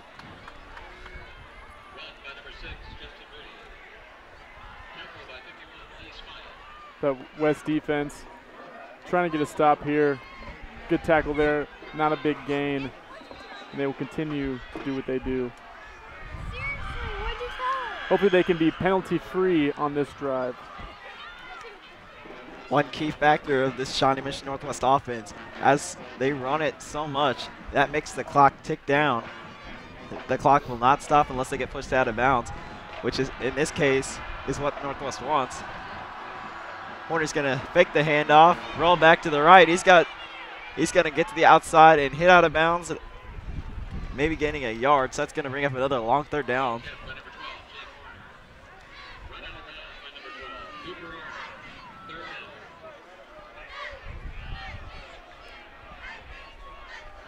So another key third down here. Northwest maybe not going to look to Jonathan Killeen for the field goal at this end of the field, as the wind is blowing right in the face of a would-be kicker on this side of the field. So they really need to convert this first down as not to put their kicker under a lot of stress. They're going to hand it off. I couldn't tell who took it, but he's going to take it up. I think it's Joel Droege. It is. He took it for about 4 or 5 yards. He's going to take it up to about the 21, 22-yard line. He was met by a good number of Vikings there. They are really, really not wanting him to get that first down conversion, especially where they're at now with time winding down by 3. The Vikings do not want anything big to happen here. So this is going to bring up 4th and 5, which is going to raise a question for Coach Lynn Hibbs, whether or not he's going to go for it. It looks like he's going to elect to call a timeout, and he does after the play clock winded down. So this is a pretty big decision to go right here, as a field goal would go against the wind. Do you think the Cougars are going to want to go for the 4th and 5? It's only 5 yards, and they've had a good running game so far. Would that be the smartest decision right now with this wind? It's really debatable. I mean, like you said, like I said earlier, Killeen is a really good kicker. He's got a real strong leg, so I don't know how well at this distance how strong he would be against the wind. But at the same time, Northwest running game has been strong, as shown by Justin Moody and LaFonso McKinnis. So it'll be an interesting decision who they bring out. All right, we're on the sideline with Rachel Carr. Hi, thanks guys. I'm here with the band director of West. Can you tell us about some of your seniors? I know it's senior night tonight. It's a great night. These guys have worked hard. I love them to death. Been here with them all 4 years. They've set some new standards for the band program. Gonna miss them. Gonna miss them. And you have your light show tonight. Can you tell us a little bit about that? Oh, just take one look around. There's glow sticks everywhere. I think we should take out ownership in a factory or something. Yeah. And I hear that you're going to London soon. Can you tell me about that? London, England, 2015 London New Year's Day Parade, raising lots of money, trying to be representatives of West, Shawnee Mission, Kansas, and the United States. Well, that's awesome. Thank you very much. You bet. Back to you guys. Thank you very much, Rachel. And as you saw on that 4th down play, quarterback Jake Horner ran a bootleg that West did not see coming, and he was able to get down to about the 9-yard line. So huge pickup on 4th down to make this first and goal from the 9. Jake takes it, hands it off to Justin Moody, bounces off one defender, and is about to the 7-yard line. So a couple yards. The Vikings could feel some pretty hard repercussions from that big 4th down conversion by Jake Horner and the Northwest Cougars. This is going to be a really crucial part of the game, don't you think, Jonathan? Oh yeah, with the Cougars in great field position like this, I mean, a touchdown's almost inevitable, and easily a field goal. If not, the Vikings are going to have to really turn it around on their next offensive drive. So this will be second and goal now from the 8-yard line. You can hear the Nordic Nasties yelling from our side. Horner's going to hand it off to Moody. He's going to take it up and into the end zone. Touchdown, Shawnee Mission Northwest. Justin Moody comes in to score the touchdown after getting them off their own 5-yard line earlier. That is just great running by Justin Moody. He stood up at the goal line very strongly, but looks like number 30. That's Asher Goldston. But he runs right through him. Jonathan Killeen with his extra kick, and it is good. So Shawnee Mission Northwest is now taking a 17-7 lead over the Vikings. How big of a player has Justin Moody been in the season this far? Really, Justin Moody has seen limited time at running back position very early on in the season. However, last week against Shawnee Mission North, he really exploded. And now this week against Shawnee Mission West, he's really coming through in the clutch for Shawnee Mission Northwest, getting them out of tough positions and converting. Great play by the senior. All around great drive by Northwest. Jake Horner on that conversion. The big play by Justin Moody. And Justin Moody gets his touchdown as it is due. That is just solid offense by Shawnee Mission Northwest right there to take the lead 17-7 so this with is 5:10 left. This is now a very crucial point in the game for Shawnee Mission West. They have to get a score here. They cannot afford to turn the ball over or lose the ball. If they want to get a chance to win this game, they have to convert right here, right now. Hey, Dad. They will send Justin Hobbs, Asher Goldston, and Tariq Watson back to receive the kick. Ball fell off the tee, so Colleen's going to reset it. You can tell with this wind. I believe it'll be a shorter kick this time by Colleen. Jake Hoskins is going to hold this. Or, nope. I can't tell who's going to hold that. 25, Jacob Gilliam. He's going to hold this kick. Something you see in the pros. The trust by the teammates. So here comes Jonathan Colleen kicking into the wind. It's a squib kick up the middle. Oh, wow. Was that ball touched? It's going to be picked up by the Vikings. He's going to take it around the outside. Justin Hobbs with the carry. He'll go to about the 30-yard line to get brought down. Hit by Justin Moody and Alex Quinn on that play. A good run considering the squib kick right there, able to recover it and get some yardage. Puts them in okay position for the start of this so crucial drive towards the end of the game. The Vikings looking to score a touchdown and hopefully make it a close one. Shawnee Mission Northwest looking to rely on their defense one more time to get a crucial stop here. This is going to be a very big part of the game. Can Shawnee Mission West convert? Virginia will line up under center. Man in motion. Fake the handoff to Watson. He'll go. Ooh, fires to Mitch Wade right through his hands. That's a very dangerous play for the Vikings as it went through his hands. Cornerback Jake Horner was lurking back there. If he would have been in a better position, that ball could have been intercepted. And that is not what the Vikings need. The Vikings cannot afford a turnover, and they need to get the ball down the field in a hurry. Vikings with just under 5 minutes left to score and hopefully do something else. They're trying to get it going here. Verdine lines up under center. He's got two men out wide on his left. Takes the snap. Oh, that's a pass right to Justin Hobbs. Oh, that's Kenny McKenzie just over his head. Wild pass by Verdini. It's going to bring up third down now. It's 4:49 on the clock. The Vikings need a big third down conversion right here. Hopefully to get some life back in this team. I believe it was my sophomore year that Shawnee Mission Northwest was able to defeat Shawnee Mission West by this very score, 17-7.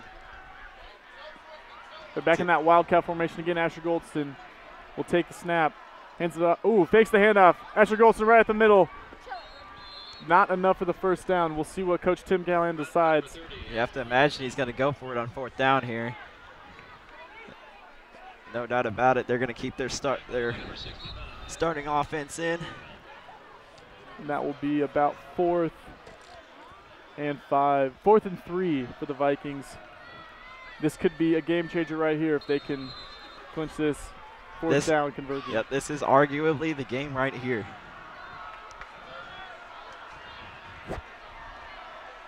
AJ Verdini takes the snap from center. He's going to look back. He's going to pass it. That's to Justin Hobbs for the first down. And some. There he goes. He's brought down at the Cougars' 45-yard line. A huge play for the Vikings, and that could be the game changer. Hopefully get them closer to that 17 points. That pass and catch arguably may have just saved the Vikings season right there. It's a great catch by Hobbs.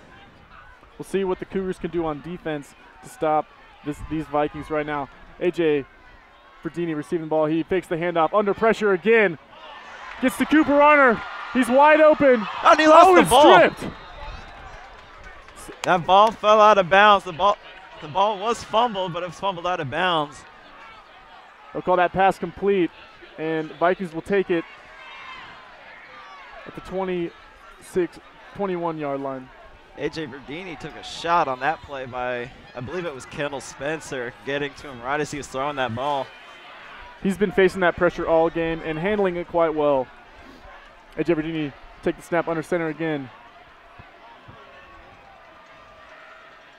Fakes the handoff. He's going left. It's another pass. Oh, almost caught by Kenny McKenzie. There's a flag on the play. That could be.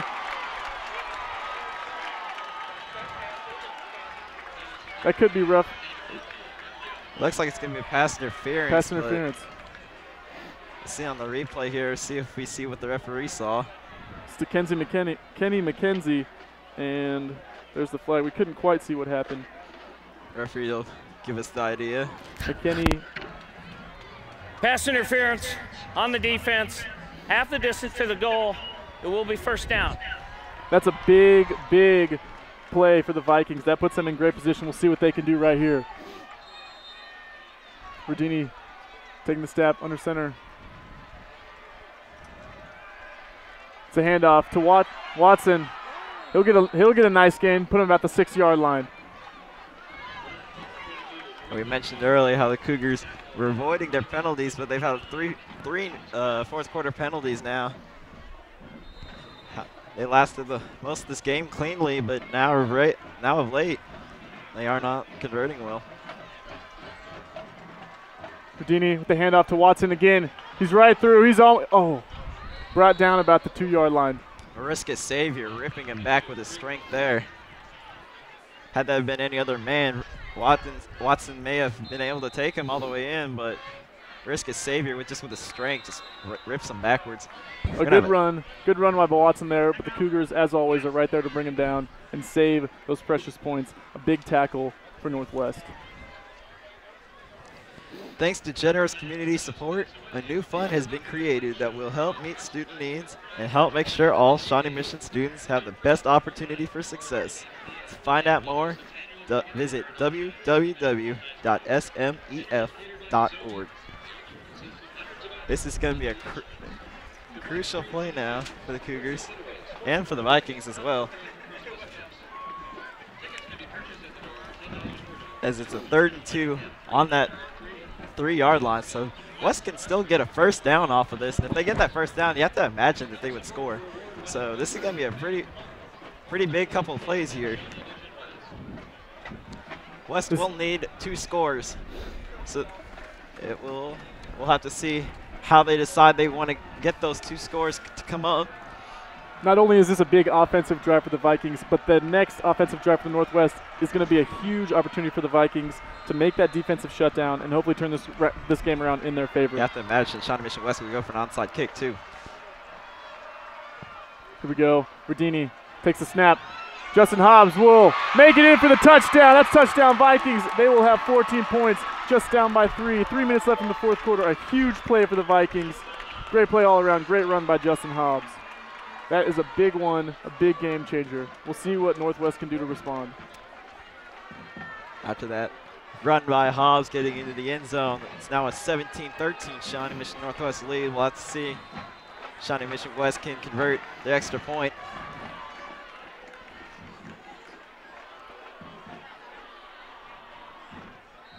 That's Tyler Thayer with the extra point. It's coming out. Straight through the uprights and good. A lot of pressure on the outside by Shawnee Mission Northwest, but it does not matter. Shawnee Mission West does get it. And so now you'd have to expect with 3 minutes to go in that Cougar running offense, you're going to have it. You may see an onside kick here by the Vikings. Hopefully the Vikings defense can really come together and shut down Northwest. That last drive by the Cougars was just a huge punch to the face to West, to be honest.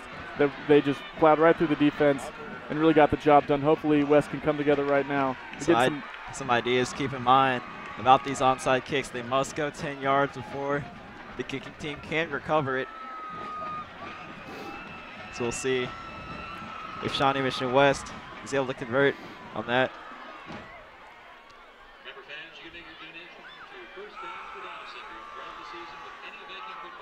Shawnee Mission Northwest is expecting an onside kick as they stack that 50-yard line with multiple players with hands. After that score, we see the Shawnee Mission West student section has some life again. They're back on their feet. They're ready to go for this last 3 minutes of the game. So here we go. This could be a crucial play of the game right here by the Vikings. And they do decide to kick it off deep. And Horner's going to take it. Flag down on the play. That might be in a block in the back by the Cougars, it looks like. That's about the area for that. That would not work for the Cougars if they get a penalty here like that, pinning them deeper in their own territory. Vikings with a lot of penalties in the first half. Cougars with a lot of penalties late in the game. We're not sure which one affects either team more, but this is really hurting the Cougars in the clutch moments of the game. On the return, half the distance to the goal. First down, I'd imagine. All right. Half the distance to the goal now after that holding penalty. Shawnee Mission Northwest looking a lot. Is in position similar to what they have before Justin Moody was able to run it back. So here we go. Crucial point of the game right here. 3 minutes and 4 seconds to go. Cougars lead by 3. And the Cougars will take it from their own 9-yard line.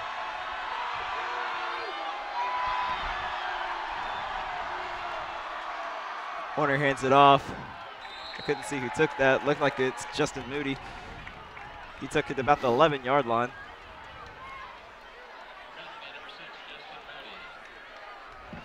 Cougars looking for another huge run from Justin Moody. That would be a game changer, possibly game ender if that happens. Vikings looking on the other side. They're looking to stop a big run like that. Their defense really needs to come together right now and turn this game around. 2nd and 8. Shawnee Mission West only has 1 timeout now. Horner takes it, hands it off. Moody gets it for another couple yards. Slowly chipping away. Timeout going to be taken, though, by the Vikings, it appears.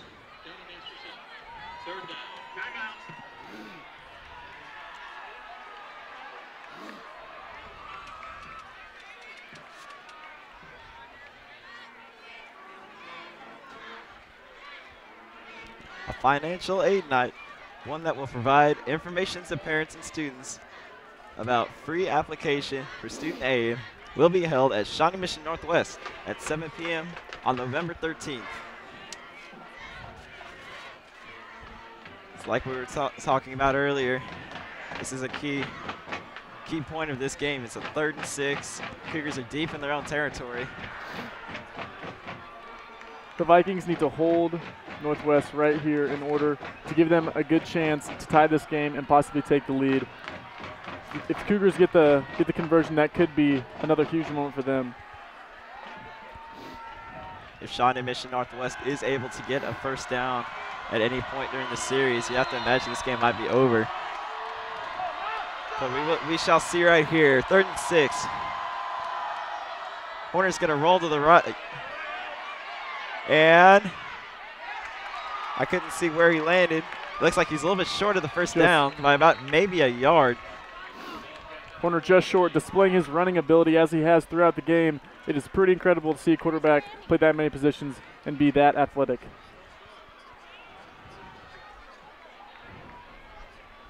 And it will be just about 4th and 1 there. Looks like Horner's arguing his case to the referee. He was able to dive for that first down. But here we go. The punt team is going to come in. The clock is running now. Just under 2 minutes to go. The punt team is in. West is sending their man back. Number 17 for the Indians is going to be back to get it. Alex Springer with another high kick, taking a very friendly Northwest bounce all the way down to the Shawnee Mission West 36-yard line. The Vikings with formidable field position. We'll see what they can do in a minute and a half with this. Hopefully they can get within field goal range, and we'll have a nice overtime game here on this chilly Friday night.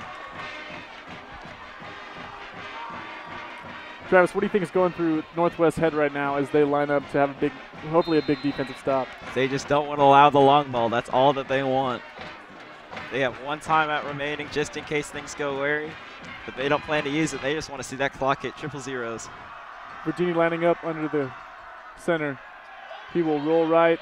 Oh, the flag on the play. Virginia gets away, passes it off to Kenny McKenzie for the huge completion. I do believe that is going to come back, though, as I believe Kendall Spencer was held, and that's what the referee will say. So here you call this replay. Kendall Spencer was held by the running back as he was going by him. So that will bring that play back. Another crucial penalty on the Vikings. Those penalties have been hurting West all night, and that one is probably the most painful of them all. That could have been the game right there, potentially. We'll see what West can do after they get knocked back quite a few yards. You have to think back to that second quarter about how Shawnee Mission West went for it on fourth down, came in with 0 points. Instead of going for a field goal, could be 17-17 right now, but instead they come up with nothing.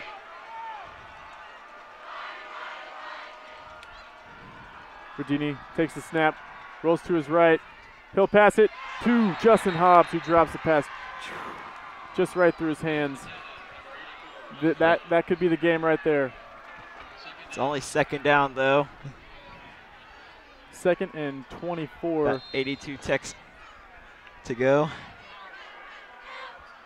Oh, it is only second down. Oh, my mistake. I thought that would have been third or fourth down. Vikings take it second and 24. Like I said, the Cougars just do not want to allow that long ball. I still do not see Khalil Hatley out there. Cougars have been faring well without him, though. Verdini rolls left. He's going to look for Justin Hobbs on that with the completion. That just short of a first down. That'll be about 2 yards. That's getting back to the first original marker. Just the original first down. That's about 12 yards out. Clock is ticking, though. Just over 60 seconds to go. 3rd and 12. Verdini lines up under center with a big clutch play here. He's looking for the pass. There he goes to Justin Hobbs again. Does he have enough? He's right around that marker. The referees ruled that he had it. 51 seconds left. There. They do. First down, Shawnee Mission West. A big play by Justin Hobbs right there, and A.J. Verdini connecting to him. That was great. Here we go. Verdini lining up under center. Fakes the handoff. He's going to look deep to Justin Hobbs. Too far. Got to be careful on those kind of plays. Jake Horner and Jake Hoskins both back there on coverage. Throwing into double coverage like that, and an interception would end the game effectively. Tim Callahan is putting a lot of trust in Justin Hobbs going with that long ball when he's being double covered like that. We'll see what the Vikings can do here in the closing seconds of this game. About 43 left. We're hearing Justin Hobbs' name a lot tonight. Do you think that he's been like the key player all season for the Vikings? He has definitely stepped in and assumed the role of Andre Maloney, and Justin Hobbs is making big plays. Obviously tonight he is too, and throughout the season. A.J. Verdini will line up under center, 2 receivers on his right side. He will roll to the left side, and he goes deep again to Kenny McKenzie that time. Oh, just missed the pass. No flags down, and it'll be 3rd down and 10 to go. 36.8 seconds to go on the clock. Travis, do you think the Vikings are going to continue to go for that long ball, or are they going to try and do a shorter pass and get within field goal range? They need the first down, so I'd imagine they're just going to get what they need to. They don't want to overbite here.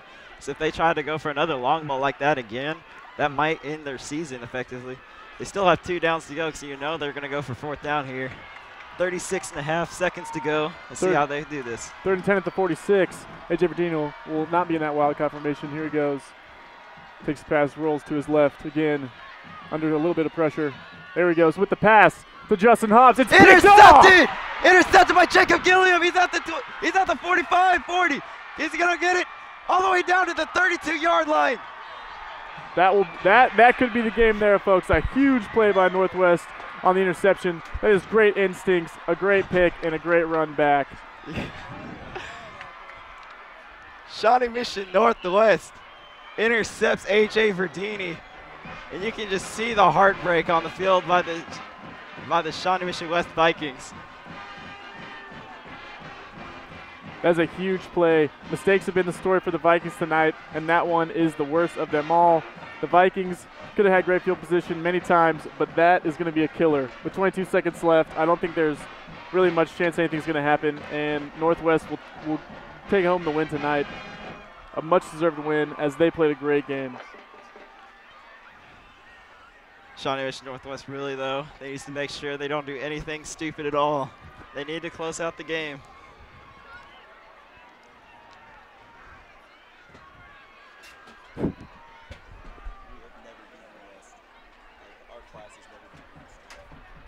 Northwest, here they come up. This could, do you think they're going to take a knee here? I'd imagine so. I believe Lynn Hibbs is a very classy coach, doesn't want to rub anything in like that. They do have a man back. It looks like that's what they will do. Northwest will close out a huge victory to send them to the playoffs. That was one great game, everyone. One of the best games I've ever witnessed as a senior at Shawnee Mission Northwest. They can celebrate now as they have defeated the Shawnee Mission West Vikings in dramatic fashion, 17-14. The Vikings had a good effort there at the end to try and come back, but they just could not hold on. Northwest pulled out with a much-deserved victory all around. They played well. They answered the Vikings. They stopped the Vikings, and it was just a good football game for everyone. Shawnee Mission Northwest senior class has yet to defeat the Vikings as high school players until now. As you can see, the handshakes being led there by number 17, Kendall Spencer, who was right in A.J. Verdini's face all night. So a great effort by Spencer. As soon as that game starts, those players get on the field, you know, the rage is evident. They want to go at each other, but right when the game ends, you know, it's all camaraderie, it's all sportsmanship. You know, they love coming out here and doing it every Friday night, and they do their thing, and it's really cool to see what these guys can do. Again, a huge win by Northwest will send them to the playoffs to face, I'm assuming, Gardner Edgerton next week. Most likely Gardner Edgerton or possibly Olathe North. I'm not sure which. But going into next week with a big game, how do you think Northwest is feeling after, you know, this huge win, but also preparing for next week's big playoff game? You have to think they're going to carry this huge momentum into next week. They know they can stop the run. They stopped Shawnee Mission West's run game fairly effectively. So I think that they're going to feel confident going up against Trayvon Wrench, as they are confident right now as they celebrate with their fellow students. Let's talk about some clutch plays from tonight. Obviously, that huge run by Justin Moody was a big game changer. You know, how do you think? What does that say about, you know, the Shawnee Mission Northwest offense and what they can do? Northwest offense has many offensive weapons that they can use. That's like they have many players, but they have so many weapons. Justin Moody, Deron Lowe, Jake Horner, LaFonso McKinnis. Northwest has a dangerous offense. They finally come through with a close win. Let's send it to Carolina before the lights cut out. All right, guys, I'm here with winning coach Lynn Hibbs from Shawnee Mission Northwest. Coach Hibbs, how exciting is this win for you guys? I know I'm super jacked. I'm just really, really proud of our kids and, you know, stepping up in the most critical time, most critical game of the year and making plays, and really excited about all our assistant coaches, you know, just doing a fantastic job. And I'm really, really, like I said, happy for the kids because they've really, really worked. We've been so close this year, and it was nice to deliver, you know, again in a district game and get us in the playoffs. All right. Thank you so much, Coach. You bet. Appreciate it. You bet. Congratulations. Thank you very much. All right, thank you, Carolina, and congratulations to Coach Hibbs. As you just saw, Shawnee Mission Northwest has come out on top of the Shawnee Mission West Vikings, 17-14. What do you think about that happening out there? You know, it was a big game tonight. A lot of mistakes on both sides. You know, first half came to halftime with a tie, both teams going at it. But second half, Shawnee Mission Northwest knew what they had to do. They came out and they produced on offense, stopped the Vikings on defense, and it was a really good game on both sides. But Northwest obviously came out on top. Northwest will probably take on Gardner Edgerton next week. All right. As for my partner, Jonathan Wilson, I am Travis Calvin. Thank you so much for watching.